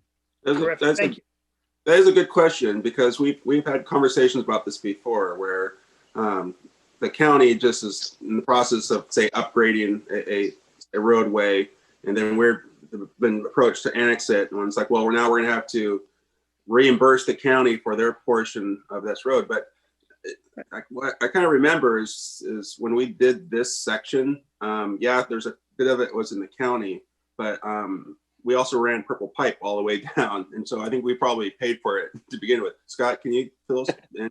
Yeah, the history on that road, that was a joint project with the city and Thurston County. And so there shouldn't be a cost implication by doing this annexation. But you're correct. And I want to say that road was done in 2012, 2013. Yeah, that sounds right. I think the one you're thinking there, Andy, with the road was on Mullen Road when the fire district wanted us to annex. But we couldn't really make it work because of the road work they were going to be doing. Yeah. If I may, Mayor. Yep. I can be from time to time critical of the county, but I wanted to give them props by declining jurisdiction on this. It's a great move. And there's a comment earlier in this meeting where you said the greenest thing you can do is develop old neighborhoods. So that's what this is doing right here. So I thought that made a good point. I agree. I think, this has been sitting empty for a long time. It's right off of a major corridor that we're doing some corridor work on. So it's gonna be great to transit. It's gonna be great, hopefully give us some more housing in our core of our city. So I really look forward to hopefully seeing this get developed in the future. And I guess the only question is this maybe for a future conversation, does it make sense to have that parcel right to the south, right below it, be a high mixed corridor? It's so close to this that it's probably pretty close to that also being the same designation as this, but I guess we can have a discussion about that later. Is there any other discussion? Seeing none, it's been moved and seconded to approve the Serenity Carpenter Road annexation. All in favor of that motion signify by saying aye. Aye. Aye. Is there anyone opposed? Then the motion carries. Thanks, Ryan. Thank you. The next is Ordinance 1581 on the Lacey Commission on Equity. Mr. City Manager. Honorable Mayor and City Council, thank you. Before you tonight is a proposal to establish a commission on equity. This would be an 8-member board, 7 general members, and 1 youth member. And based on the recommendations of a working group of our civic leaders, the commission duties and responsibilities would focus on 3 primary areas. One is inclusion, education, and equity. This proposal affirms Lacey's commitment to a welcoming community, and I think it also communicates council's leadership for positive change. So if this passed, the city would coordinate an application process similar to what we do for other boards and commissions, and then council will ultimately appoint those members to the new commission. Eligibility, you can be a resident of the city of Lacey or the UGA. Council was fully briefed on this last week, so I'd be happy to answer any more questions. But I'd also like to thank Kelly Adams for all the work in getting us to this point of actually having an ordinance before council for the Commission on Equity. Thank you. We're actually gonna adopt this ordinance, and we're gonna go around and have each one of the council members say their whereases. That's all been sent out to the council ahead of time, and hopefully Councilmember Stedman, and you should have received that in your city email, but everyone else I think should be ready for this motion. And we're going to start with Councilmember Miller. Do you need a motion first, Mr. Mayor? Nope, Or then? it's gonna be part of this. This is Okay. gonna be that's how we kind of, we'll see how this goes here. This is new for the city of Lacey, but I think the moment calls for each of us to talk about these whereases. So we'll start with Councilmember Miller. Whereas the city of Lacey is the most racially and ethnically diverse city in Thurston County, and whereas the city of Lacey is a stronger community because of the diversity of background, perspectives, and experience of its community members, and whereas the city of Lacey identifies itself as a welcoming and inclusive city for all members of the Lacey community, and whereas the city of Lacey recognizes its responsibility to establish and maintain civic engagement with underrepresented groups in the community, ensuring that differences and gaps are considered in the decision-making process for the benefit of all, and whereas the city of Lacey is committed to partnering with local civic leaders and organizations to improve communications with underrepresented groups to address areas of concern, and whereas City of Lacey employees and elected leaders strongly support these principles and strive to embody these ideals every day as they provide critical public services in an inclusive and equitable manner to all residents, visitors, and businesses in Lacey.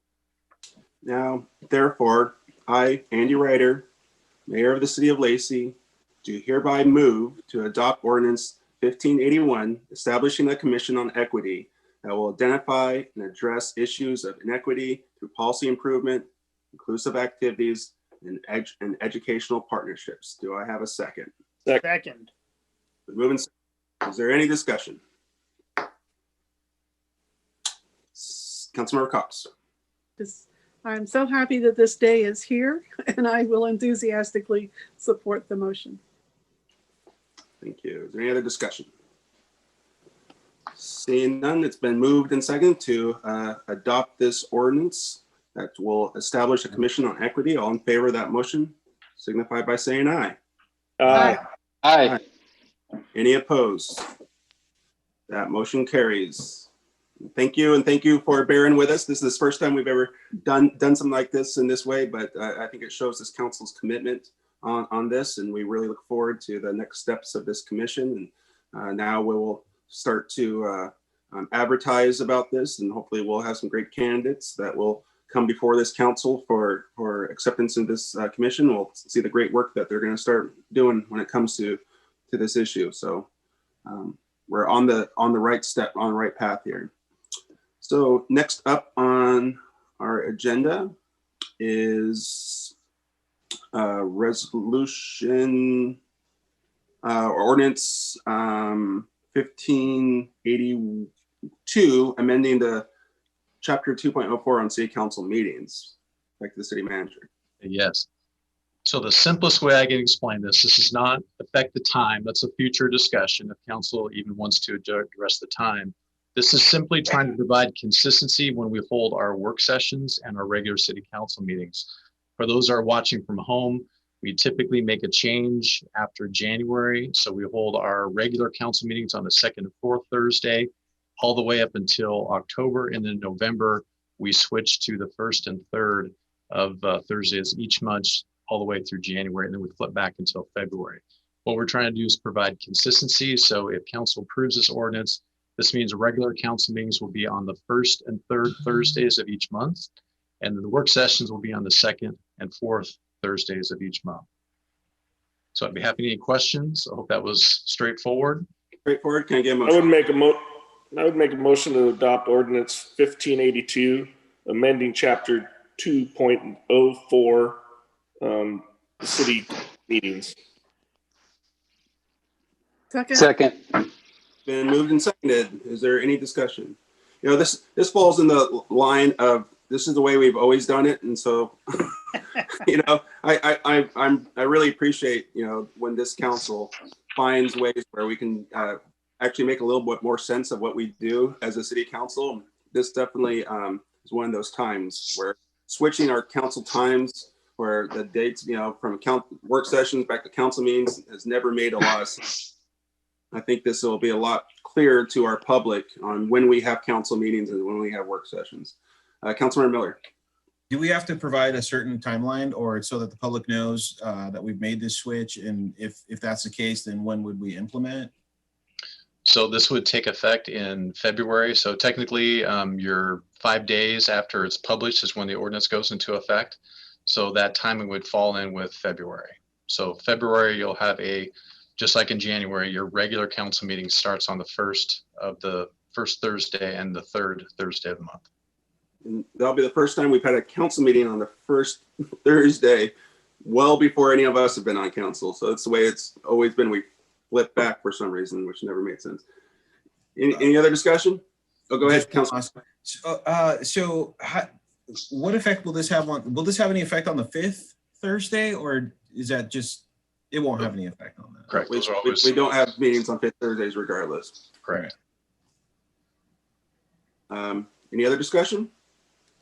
I would just bring in the discussion of time, in that the speed of the internet slows down drastically at 7 p.m.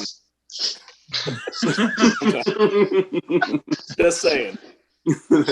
That is very well noted. And so I do hope, this is a side discussion, I do hope the reason why this council's meeting at 7 o'clock tonight is because there's other scheduling conflict with an intergovernmental board, which is the Regional Housing Council. And we're waiting to hear the Regional Housing Council is going to meet at a different time that will allow us to go back to 4 o'clock, where hopefully our internet speeds is better and we don't have problems like we are tonight. So that's a little bit different discussion, but this is, again, to adopt when we're going to have council meetings, the first and third, and we'll have council meetings on first and third and work sessions on second and fourth. So any other discussion? It's been moved and second to adopt this ordinance 1582, amending the chapter on city council meetings. All in favor of that motion signify by saying aye. Aye. Aye. Is there anyone opposed? The motion carries. Thank you so much. Now we're going on to the mayor's report. And first up on my report is the reappointment of 2 people to our library board. This is going to be serving their second term. And it'd be my motion that we reappoint Amy Bodden and Scott Robinson to the Lacey Library Board.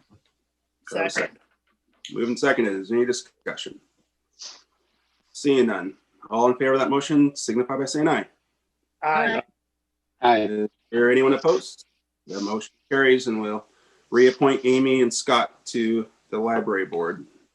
Next up, under the mayor's report, is council assignments to intergovernmental boards, commissions. We actually had a work session last Thursday to discuss our individual boards and committee assignments, and sometimes we adjust after the first year, and that's what we're doing in this circumstance. We've adjusted a couple as it's laid out in this report. Is there any discussion? Again, can I get a motion to approve the council assignments to intergovernmental boards and commissions? I move to approve council assignments to interjurisdictional boards and commissions. Second. Moved and second. Is there any discussion? Mr. City Manager.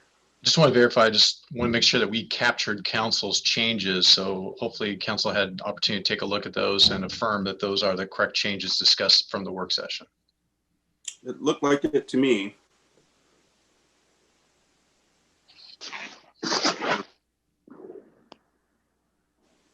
Looked like that to me. Does anyone see anything? Councilmember Greenstein. No issues there at all, but I did want to bring up one thing because Councilmember Stedman had mentioned about the time, and I know that's not part of what we're talking about, but there is another committee that would interfere with us moving to the 4 o'clock, and that's actually Mike's committee now, Law and Justice, because that meets at 4 o'clock on a Thursday as well. So just throwing that out there, another conflict, 4:30. But that would be another one that would conflict with us going to 4 o'clock. It's only once a quarter, but still. So may I ask a question? Councilmember Greenstein, how long does that go on? Is it 4:30 till 5:30 or 6 or when? It's usually over by 6 at the latest. Okay. So it doesn't interfere with the 7 o'clock. I was always able to get back in time for the 7 without a problem, but it would interfere if we wanted to stick with the 4 o'clock time frame. So we might think about sometime in between 4 and 7. Well, it's we can have a future discussion when it comes to that. Is there any other discussion? Then it's been moved and seconded to accept these council assignments to intergovernmental boards and commissions. All in favor of that motion signify by saying aye. Aye. Aye. Is there anyone opposed? And that motion carries, and we will update that accordingly. The only other thing I'm going to say under the mayor's report, this is always a really kind of a busy time for me. There's a lot going on in January's. Earlier this week, I did a state of the city report for the Chamber of Commerce. That went, went really well, and it was very well received. Of course, it was all virtual this year, and we usually be at the Hotel RL to do that, but it worked out, I think, as well as possible given the circumstance. And I just wanted to thank staff for helping me get set up in council chambers and get use of a good technology and to be able to, give that state of the city report. And then this morning was the AWC Mayor's Forum, and every year they ask someone from Thurston County to do the welcome for that, and I got pulled in on that, and I was again at 7 a.m. this morning, and so it was very actually well attended. It's the most well attended Mayor's Forum I've ever been to, because again it was virtual, and usually what prevents all the mayors from Eastern Washington to come attend that is because it's usually in person here in Olympia, Lacey, or Tumwater. Sometimes the meeting will move around between the 3 jurisdictions.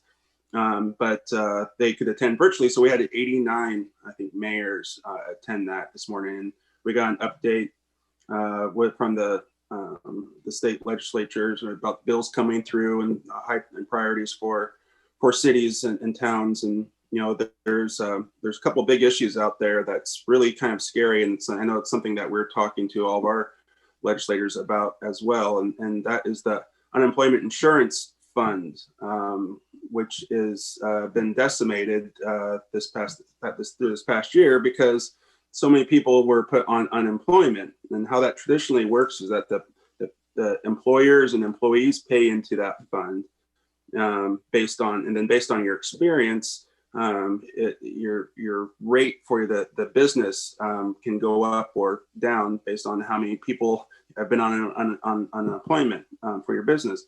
Well, almost every business in Washington ended up going on unemployment for a while there because of the stay home order from the governor. And so the first quarter's unemployment insurance rates have just been announced. And of course, if you're a business owner and you've seen those new rates, you are freaking out because they are triple what they normally are. And of course, Elle and I had to do that because that's what it would need to make that fund whole. But of course, it's been through no fault of the business owners that so many people went on unemployment.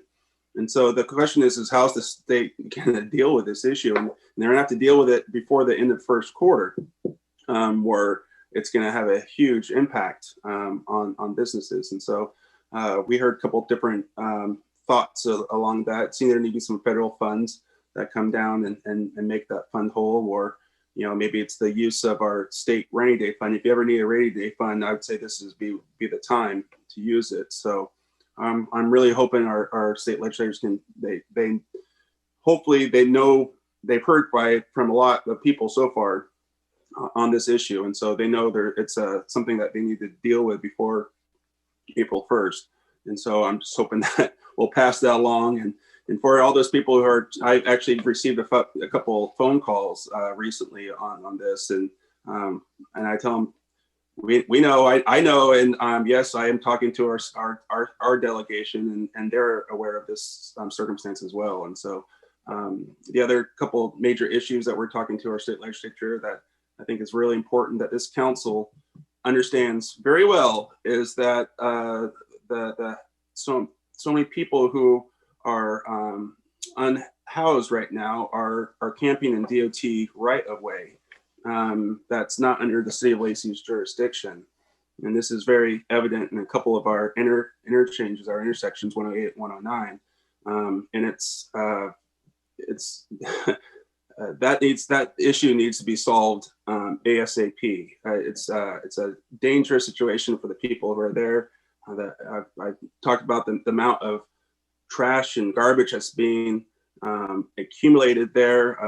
And it's a lot, and it's not good for the environment. It's not good for anything, and someone has to pick it up. Obviously, we can't. No one on this council can just throw their trash into the side of the street. And so that is something else that this council is going to talk about coming up here pretty quick about what we do about that. But I need to encourage our state legislators that this is something the state needs to partner with cities on. We can't just having them push it, and there's no regulations up to each city try to figure out, but we have no jurisdiction over that property. That just can't happen any longer. I'm pretty passionate about this, and I've sort of the legislator I've talked to heard my passion as well. And so this is just something that we need as a region to get behind. And it doesn't help if we sort of figure this out in Lacey and then they just go across the street to a different jurisdiction. That's not solving this problem. That's just pushing it someplace else. So I'm really hoping the state is going to step up and take a leadership position and figure out something when it comes to this issue. Councilmember Greenstein. Question for you, Mayor. I completely agree and fully support your position on this one. Do we have any? Do the neighboring jurisdictions share our position on it? And I know you talked to them in the mayor's forum. Do they feel as strongly about this as we do? Because, like you said, if not, we're going to be pushing them just into a different city. It could be across the street. So this is something that I believe needs to be a top discussion at our regional housing council. I really think we have to be on the same page with this. This is from what I've heard from the other jurisdictions and from the mayor's forum, is that the other jurisdictions are worried that what this will do is going to move people out of this defined area where it's now a state problem, but it's not really a state problem because they're not doing anything about it. And it's going to push them into the jurisdiction, and then it's going to become our problem. And so what they're worried is that if the state doesn't step up and have some sort of a plan, all we're doing is would push this into the cities where, and that's not a good scenario either. But you know, my position is regardless of that, this is a special use area. It's set up for safety of passengers, you know, in vehicles that are driving and using this. You know, that's why you can't, if you're in this area as your car breaks down, you know, they put a red tag on it and they give you a little bit of time and then they move out there because it's a safety hazard. There's no difference in this circumstance. And so I think the state needs to follow their problem. Is it's a loophole that's happened right here, right now. And so I'm tired of people pointing fingers at, no, this is your problem. No, this is your problem. Well, in this case, this is the state's problem. It is their property. It's not the city of Lacey's property, and they need to figure out a solution. But as a region, we need to come together and be on the same page as well. I absolutely agree with you on that. Deputy Mayor, do you have something? Very, very quickly, I totally agree. One of the things about our constituents, or certainly those that are within the boundary of Lacey or just outside, they blame Lacey for the whole thing, and you can't explain to them that it's in somebody else's right of way and there's limited amounts what we can do. I keep getting 2 or 3 just raving. Even I know it's raving because they're all capital letters. Well, we're all getting those, and the thing is I'm very sympathetic with those people, right? I mean, at first glance, isn't that Lacey right there? Right? And then, but you know, the thing is a lot of people want to blame the mayor too, right? Why isn't the mayor doing something about this? Which is a whole other discussion. But yeah, we're all getting these emails. Councilmember Miller. Oh, nothing. I was just laughing. Thank you.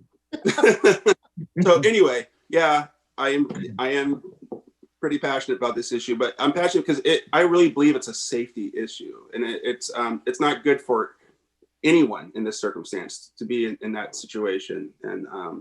And I really hope the state doesn't pass the buck and comes up with at least a plan that puts these people at least in a safer place, because that's not the right spot for them. So that's my 2 cents. I'm sorry, I went on a big rant today earlier too. So my blood's been boiling all day on this issue. So I just want to report that out. Next up is the city manager's report. So Mayor and Council, you have a owner-initiated annexation proposal before you. Ryan Andrews is going to provide the background and details on that. Give me 1 second to share my screen.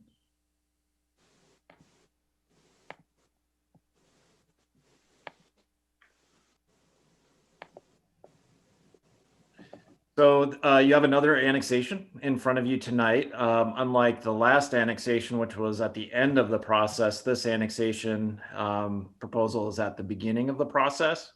So the initial starting of this process begins with filing of a notice of intent to commence annexation proceedings. That's been done by a property owner named Patty Mosier for a single parcel located off of 54th Avenue Southeast. This represents 10% of the valuation of the area to be proposed for annexation. As a result of the petition, the City Council must pass a motion notifying the petitioners of its approval, rejection, or modification of the annexation area's boundaries. If the council votes to move the 10% petition forward, then the applicant moves forward with obtaining 60% of the assessed valuation of the area. So the recommendation from staff tonight is to pass a motion approving the 10% petition and allowing the applicant to move forward. So the proposed annexation area is shown on your screen there. It's actually within the Lakes planning area in the southeastern portion of Lacey off 54th Avenue. It's between Lake Hill Street and Alder Glen Drive. It is a single parcel totaling 9.83 acres. and has a 2021 assessed value of $222,000. So to orient you on the map, the water body on the northwest corner is Southwick Lake. To the south is Thornberry Park. So this area here is Thornberry Park. I'll show you the zoning map here too. You can see it a little bit better. Here's Thornberry Park to the south. Ruddle Road would be to the west, kind of off the screen. The parcel is zoned low density residential 0 to 4 units per acre. This is to allow for development with larger lot sizes adjacent to an environmentally sensitive area. Just like the last annexation, upon annexation, this zone remains the same. Here's the aerial photograph of the property. It's currently undeveloped and it does contain critical areas. So it does have some of the boundary of Southwick Lake, as well as some of the associated wetland and buffer area. And there is also an on-site wetland that is right about where the word subject is in that subject property screen there, that kind of almost bisects the northern part of this property. So that the developable area is generally below this area that says subject property. It is accessed off of 54th Avenue, but there's also a stub of 53rd Avenue off of Lake Hill Street to the west. To the east, there's no access there. Did want to point out a little bit about the utilities. So here's the water service area map, as well as the existing water services are. So it is within the Lacey water service area. It's served with an existing 10-inch water line in 54th Avenue, as well as an 8-inch line off of 53rd Avenue. You can't really see it. It's behind the text in 53rd Avenue Southeast. The lines are adequate to serve future development of the property. Sewer service is available as well. There's the sewer service. There's 2 lines available. One is a 2-inch step line on 53rd Avenue, and then gravity sewer is available at the corner of 54th and Thornberry Drive. The staff's recommendation when we did route this out is to connect future development of this property to the gravity line of 54th Avenue, because it has more capacity, more ability to serve.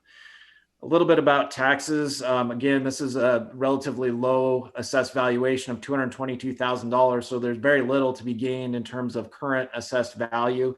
The property owner did, to the Utilities Committee, explain that they wanted to develop this for their family in a series of multiple lots, 3 or 4 lots that are going to be used all by family members. Comments were received from the Lacey Police Department about service to the area.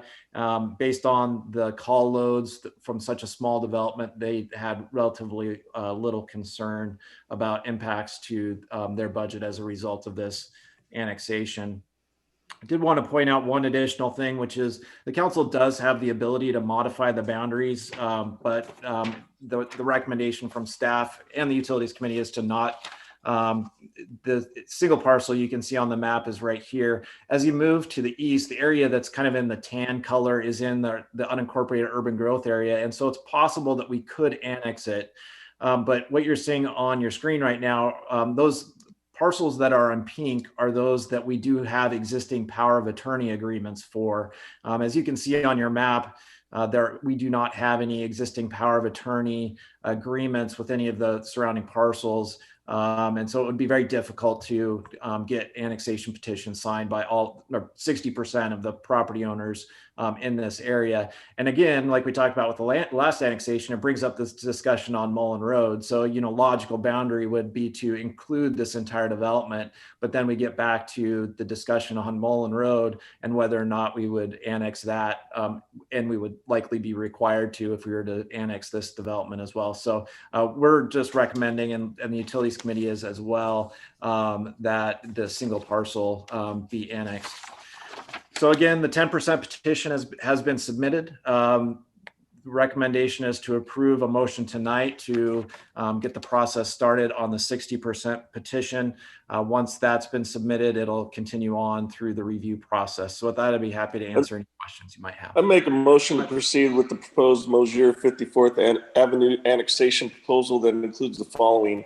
Authorize the applicants to circulate a petition and gather signatures of the property owners representing at least 60% of the assessed value of annexation property, demonstrating their consent to annex.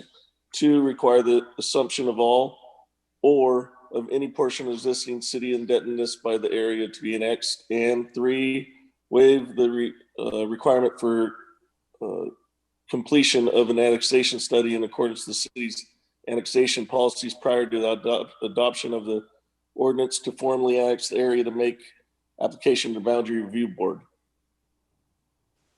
Second. Moved and seconded. So go ahead, Councilmember Greenside. I have one question. I'm a little confused. So they're using the 10% method, but it's one parcel. So what do they have to, I mean, isn't that 100% then already?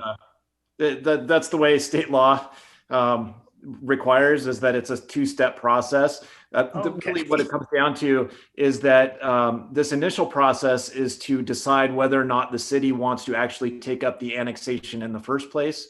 If the council was to deny it, then that sends it away without having to go through that formal process, because with the 60% process, you have to develop a legal description, have a survey done, have some additional, at this point, they have not yet paid a fee to the city. And so, it prevents that process. So you're right. It's kind of a formality because they don't need to go knock on anybody's door or get any more signatures. It would just be them. But that's the way that the state law is written as far as the petition method goes. Thank you for explaining that. If I may, Mr. Mayor. Go ahead. I just wanted to say 2 things about this. Number 1 is they're creating their own green belt, which is great.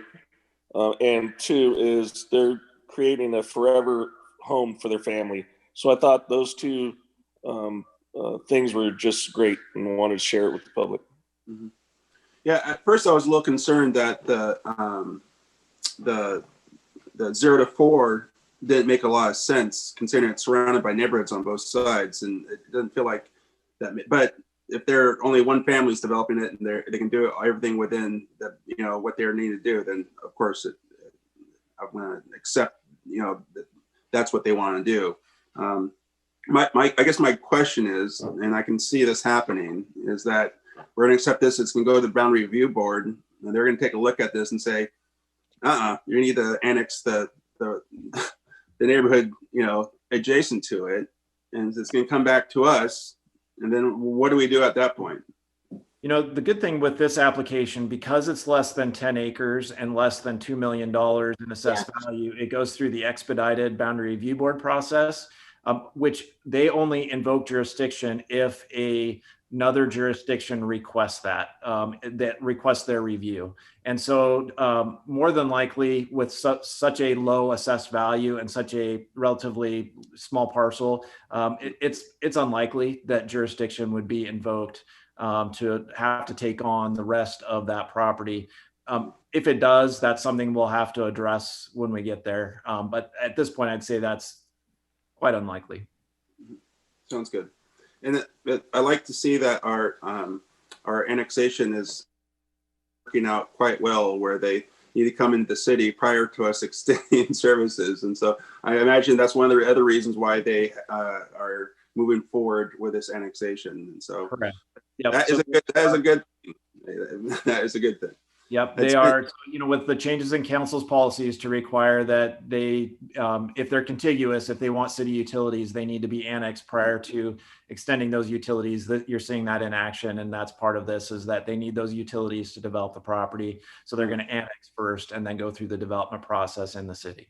And Ryan, is there, I brought this up the last time this happened. Is there no way we can streamline this process? Like if we're forcing them to come into the city for them to be developed, it seems like there should be a easy, more streamlined process to get them into the city. Yeah, unfortunately not. That's where state law dictates what the annexation process is. And so they're going through the most expeditious process available. So, I'd recommend, continuing to work with the legislative delegation to talk about how, difficult it is for even the most simple of annexations to go through a process. Why are they required to go through, this, essentially the same process as a large annexation for something that's relatively so small and minor? So this is obviously an island.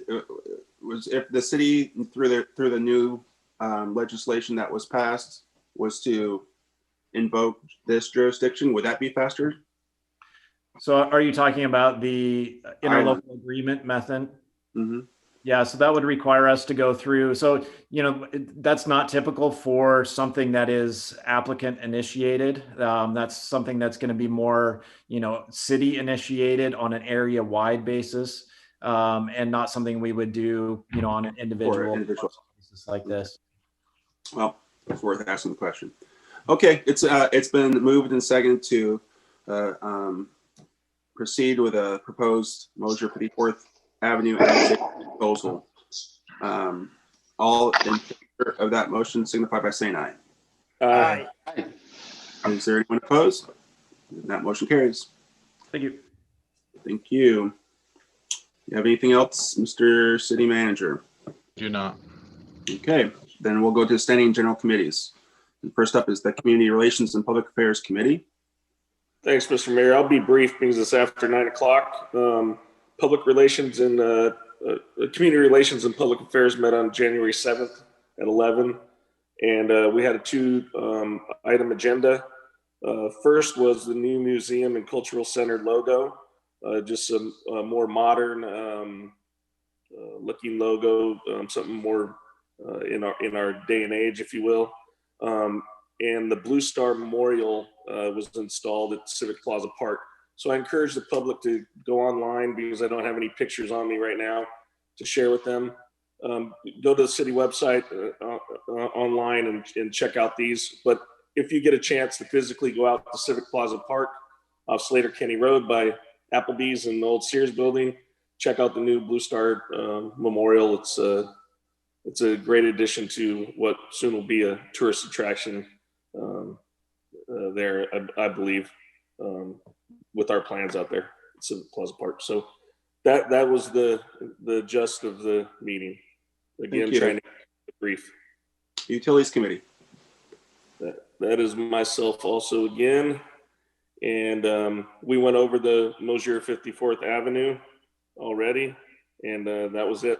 Okay, so then Transportation Committee. Yeah. Okay. Transportation Committee met on January 5th, and we got an overview of the $2.8 million in projects that are being funded with grant from the Transportation Improvement Board. I won't go into all of them, but one that's kind of exciting is the northeast extension of College Street north of Martin Way.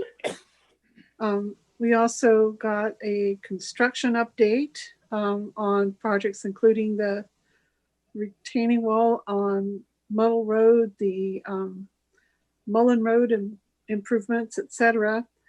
And the Lacey Snow and Ice Removal Program is going to be even bigger and better with more equipment. And I don't know if we'll have any snow to speak of this year, but if we get it, we're ready. And that's my report. Thank you. Yeah, it's been interesting. We hadn't seen any. I don't think I've seen a single snowflake yet this year. But but mark my words, in February we're going to see some snow. That's what sort of happens in year past when we've had these more milder times. Then February will hit, and then we're going to get a week of snow or something like that. So you've heard it here. There's potential for snow next week. So I saw that. Yeah, I saw that.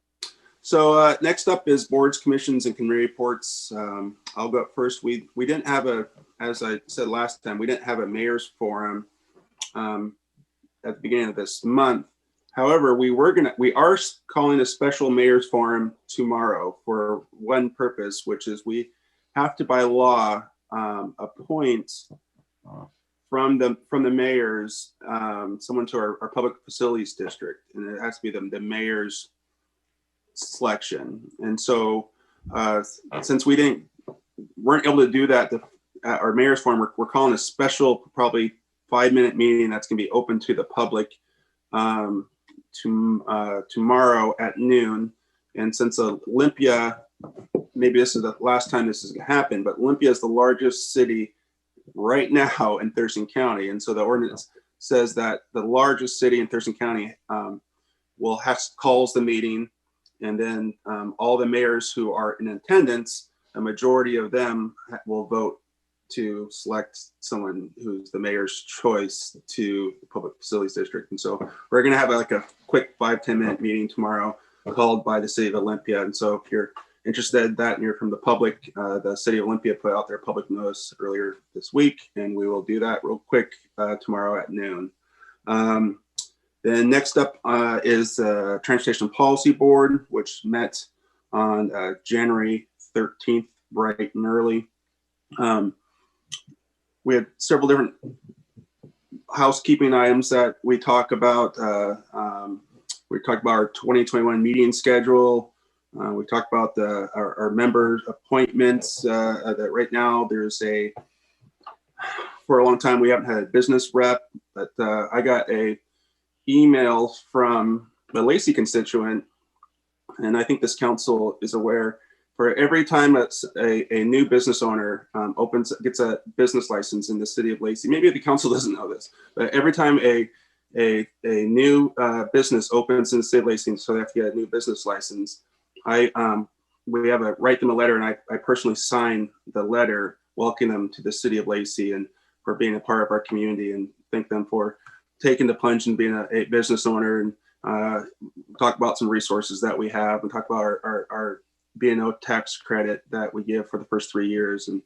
And so this new business who's just opening up here this last month and received a letter, she reached out to me, and she's just getting into the trucking industry. And so she said thank you, and she had some questions about wanting future expansion, hopefully in the city of Lacey. And so I passed her on to Rick's team, and they're gonna possibly look at some property that's maybe some available for her for expansion in the future. And I also said, hey, and by the way, there's an opening on Transportation Policy Board for a business rep, and we'd really love to have someone who's in freight be a part of that. And so she then responded. She goes, yeah, I would be interested in that. And so I put her in touch with Thurston Regional Planning Council. And so hopefully we found a business rep who's a small business owner who's in the freight business, which is exactly what I think the type of person that we need to be making recommendations when it comes to our regional transportation plans and policies. So that was pretty cool part of that. Then we also talked about the 2021 election of officers, which will happen next meeting. There was a little bit of conversation that has gone around this. The representative from Olympia had talked about, what if someone's interested in being in leadership, what does that take? And had pointed the fact that I have been the chair for a little bit, and I didn't realize how long I've been the chair, but we looked into it a little bit, and from 2005 to 2020, we've had 3 chairs.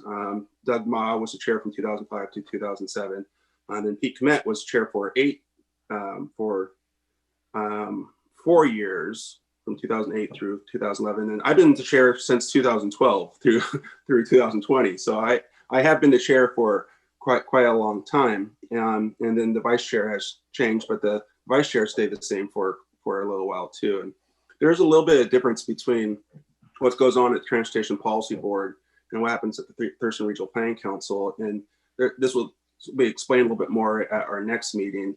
The Transportation Policy Board, there's so much that goes on that takes into account a lot of history when it comes to allocating our federal dollars. And we've gone through some, and right now we're specifically in a kind of a crazy time where we're switching how we normally have allocated federal dollars into a new system. And it's there's a lot of history and craziness that goes into that. And so that's typically why the chair has stayed the same, is you want some sort of continuity between where we've been and where we're going, because we're making right now, for example, we are planning out for our transportation 2021 25, 27, you know, out future years. And then when you get to those years, you're like, wait a minute, now you're allocating funds for even future, but there's different projects that are going on that have been allocated funding years in the past. And so that it's all pretty confusing with all this. And the other thing that happens a lot is that the chair of the Transportation Policy Board is asked to go take meetings at the state capitol when it comes to the region's transportation priorities. And so, you know, for quite a few years, I'm on the Hill taking meetings, and I just saw my schedule again for this year. I think I already have like 8 or 9 meetings scheduled. So it's there's a lot of work there, and I do think I'm probably getting hopefully to the end of this. So I've put my time in as chair, and so we may see a future chair, and maybe not this year, but maybe in future years. So there was some quite a bit of conversation about that. The other thing is we had talked about trucking, and we had a presentation from the Association of Trucking Institute, or the Vice President of Washington Trucking Associations, the Executive Vice President of Washington Trucking Associations, and it was really interesting to hear about how much the freight industry has changed over the years, and now how important technology and other things are for freight. And so we had a long presentation that talked about the challenges, about some new requirements when it comes to truckers having to get enough rest as well, and that's a big issue. They can only drive so far, and then they need a place where they can pull off and sleep for a while. And if you don't have those places, it becomes really difficult, and you obviously don't want big trucks on your city streets, and so trying to place where those are at has been becoming more of an issue for the freight industry. And then we had wrapped up with a conversation about broadband, and there's obviously I think this last year has shown our challenges with broadband. We could see the challenges with the broadband tonight, right? Where there's only so much bandwidth, and you end up running issues. And now more than ever, it's about the sort of equity when it comes to broadband, something that's been talked about as well, where the rural areas do not have the same speeds or the abilities that you do in the urban areas. And so that severely limits then, of course, a lot of what happens in the rural areas. And so we're hoping that the federal government, state government understands the importance of broadband and has a little more equity between the urban areas and the rural areas. And that's going to take some public dollars for that to be figured out. So, and then we ended up with talking about the 2020, the state legislation session and priorities. So that is my report. Then I'll go on to the deputy mayor. So JASCOM has been rescheduled until February, and LOT doesn't meet in January. So my report is on the Olympic Region Clean Air Agency, which met the 13th. And that was the day, the day after the horrendous windstorm that was still blowing and whatever else, which then made me not make because my power totally went out and my Comcast went out and so forth. And so I missed my finance committee meeting, which I chair, but also I couldn't get back on into the board meeting. So they gave me the recording, and this is from that. So I picked a few things from it. One is that we welcomed 3 new members. Carolina Mejia took over Ty Mentzer's spot on the Thurston County representation. And then there was a new member from Grace Harbor County and Clallam County. And then we had a presentation on our federal Title V annual fees to help new members understand about that, the whole process of Title V and what they entail. And then lastly, I think this is probably the most interesting, at least to me, was the air quality readings, both for December 2020, and then for the full year. And in December, we had 28 good air quality days and 3 days that were moderate, and that is measured in microns cubic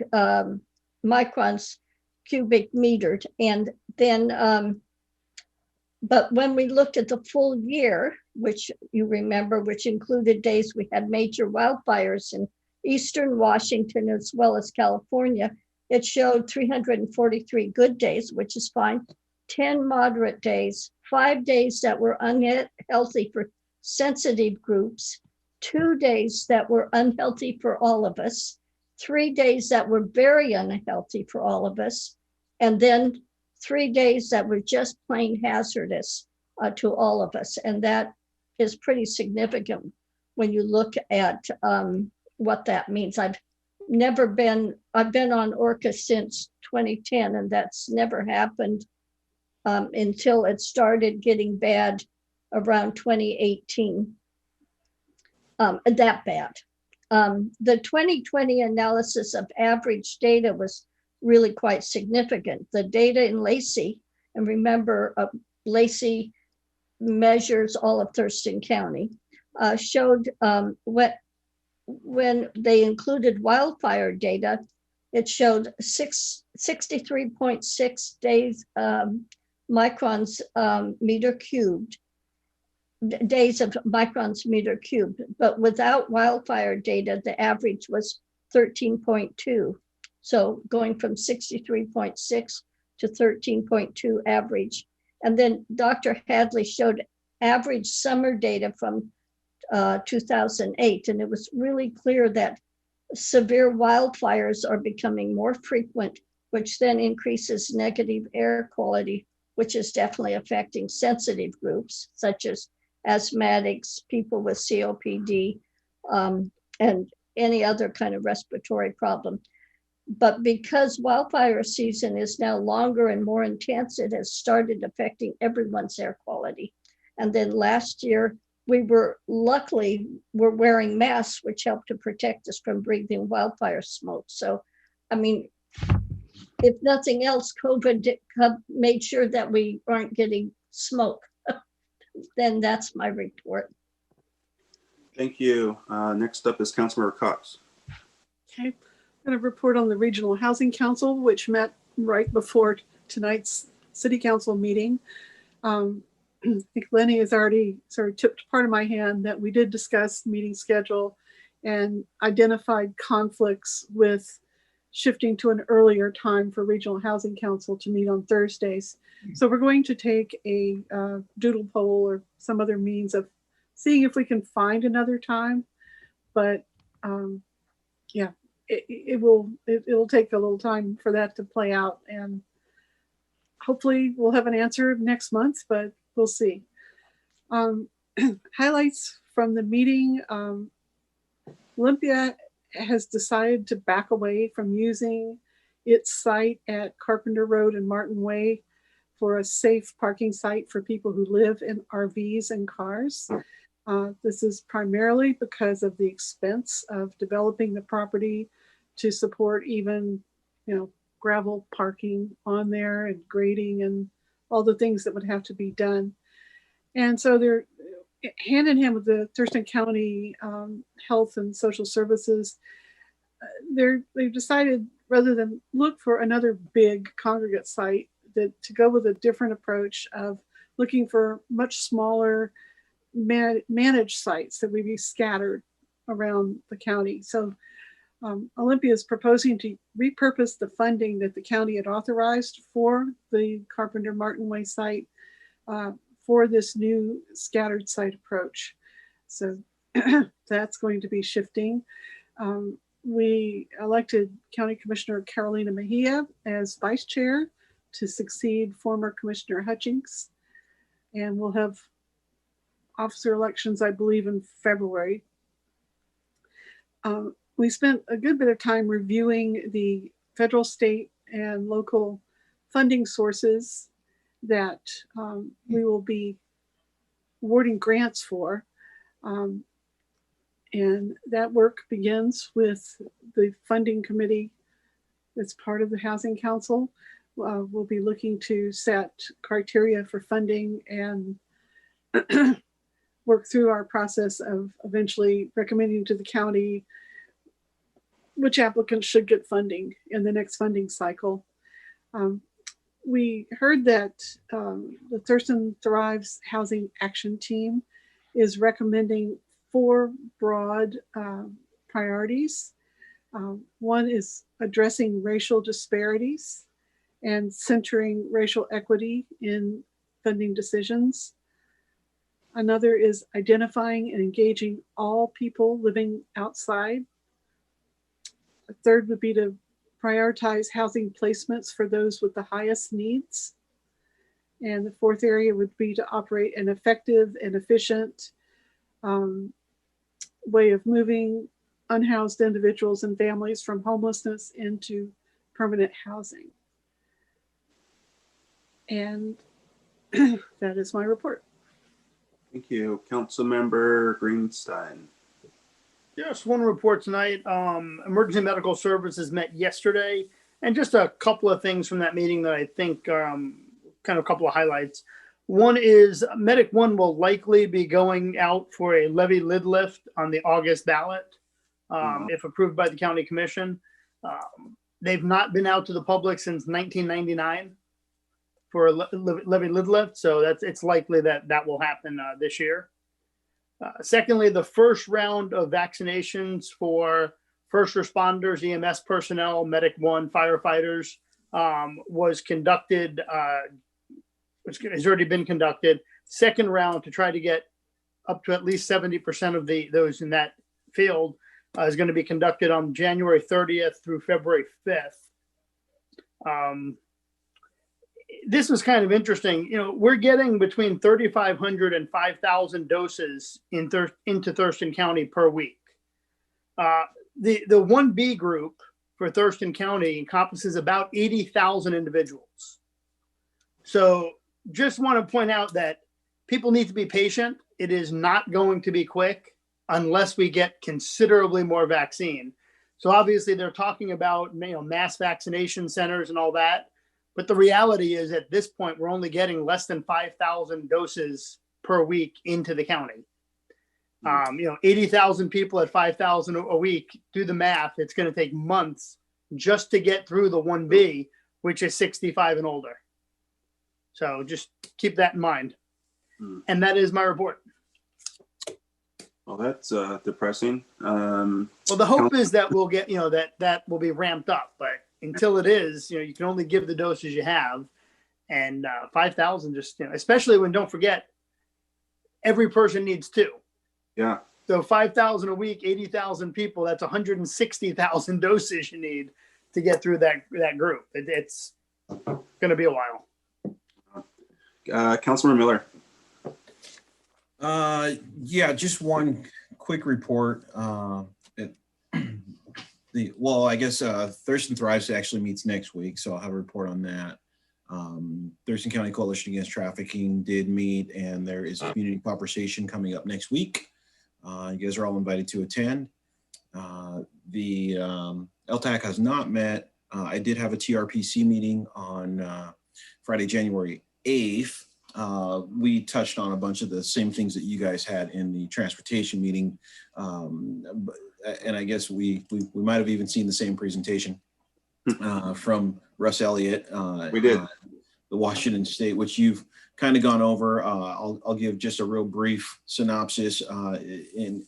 For people who don't know, that in 2019, the state of Washington legislature enacted a Senate Bill 5511, which recognizes our broadband access is lacking in the state. And we got a presentation about just exactly how lacking it is. Like you said, there is a website for people to take the survey so that you can actually get your numbers counted and your speeds counted. And then that way, because that's the only way we're going to get dollars to flow to those underserved communities, is if we know how underserved they are. And so I think the website is broadbandaccess.wa.gov, I think. And so right now that it's just, a big push to get better services, and who knows, maybe even Council Member Stedman will benefit from that. And that is my report. Thank you. Yeah, notice his speed was 36K going at some point. Councilmember Stedman, you're actually up next. Well, I think my speed hit double digits just now, but no one wants to hear me report on SWAC again. I could, but you guys already heard it. And the Community Action Council meets next week. So that's my report. Thank you. Councilmember Kunkel.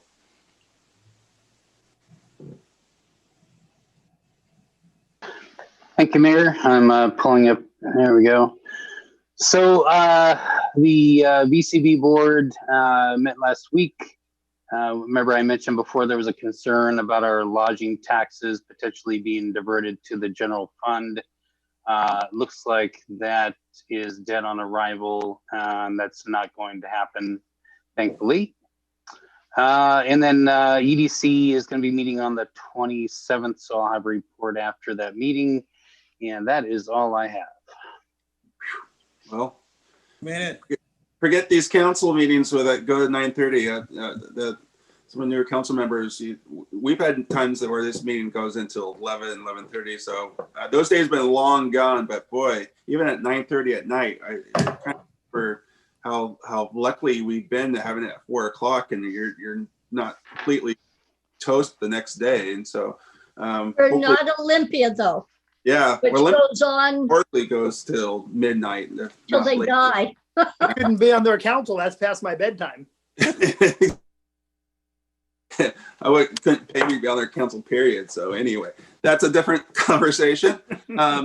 We have reached the end of our agenda, and I appreciate everyone's time tonight, and I appreciate the public who's been listening to us. And as always, you keep it classy, Andy, Lacey. Before you cut it off, can I wish a couple friends a happy birthday? Of course. All right. My friend Russell and Chuck over in Yakima. Chuck's 95 years old, and Russ turned 75. They're veterans. Chuck actually was on Okinawa and in Korea and Vietnam. So anyways, two guys that made a huge impact in my life. They both have birthdays just one day apart from each other, 75 and 95. So they're great guys. I just wanted to give them a shout out real quick. That's it. That's great. That's good. Well, happy birthday to those two, and thank them for their service for sure. So we've reached the end of our agenda. Keep classy, Lacey. I'll call this meeting adjourned. Good night.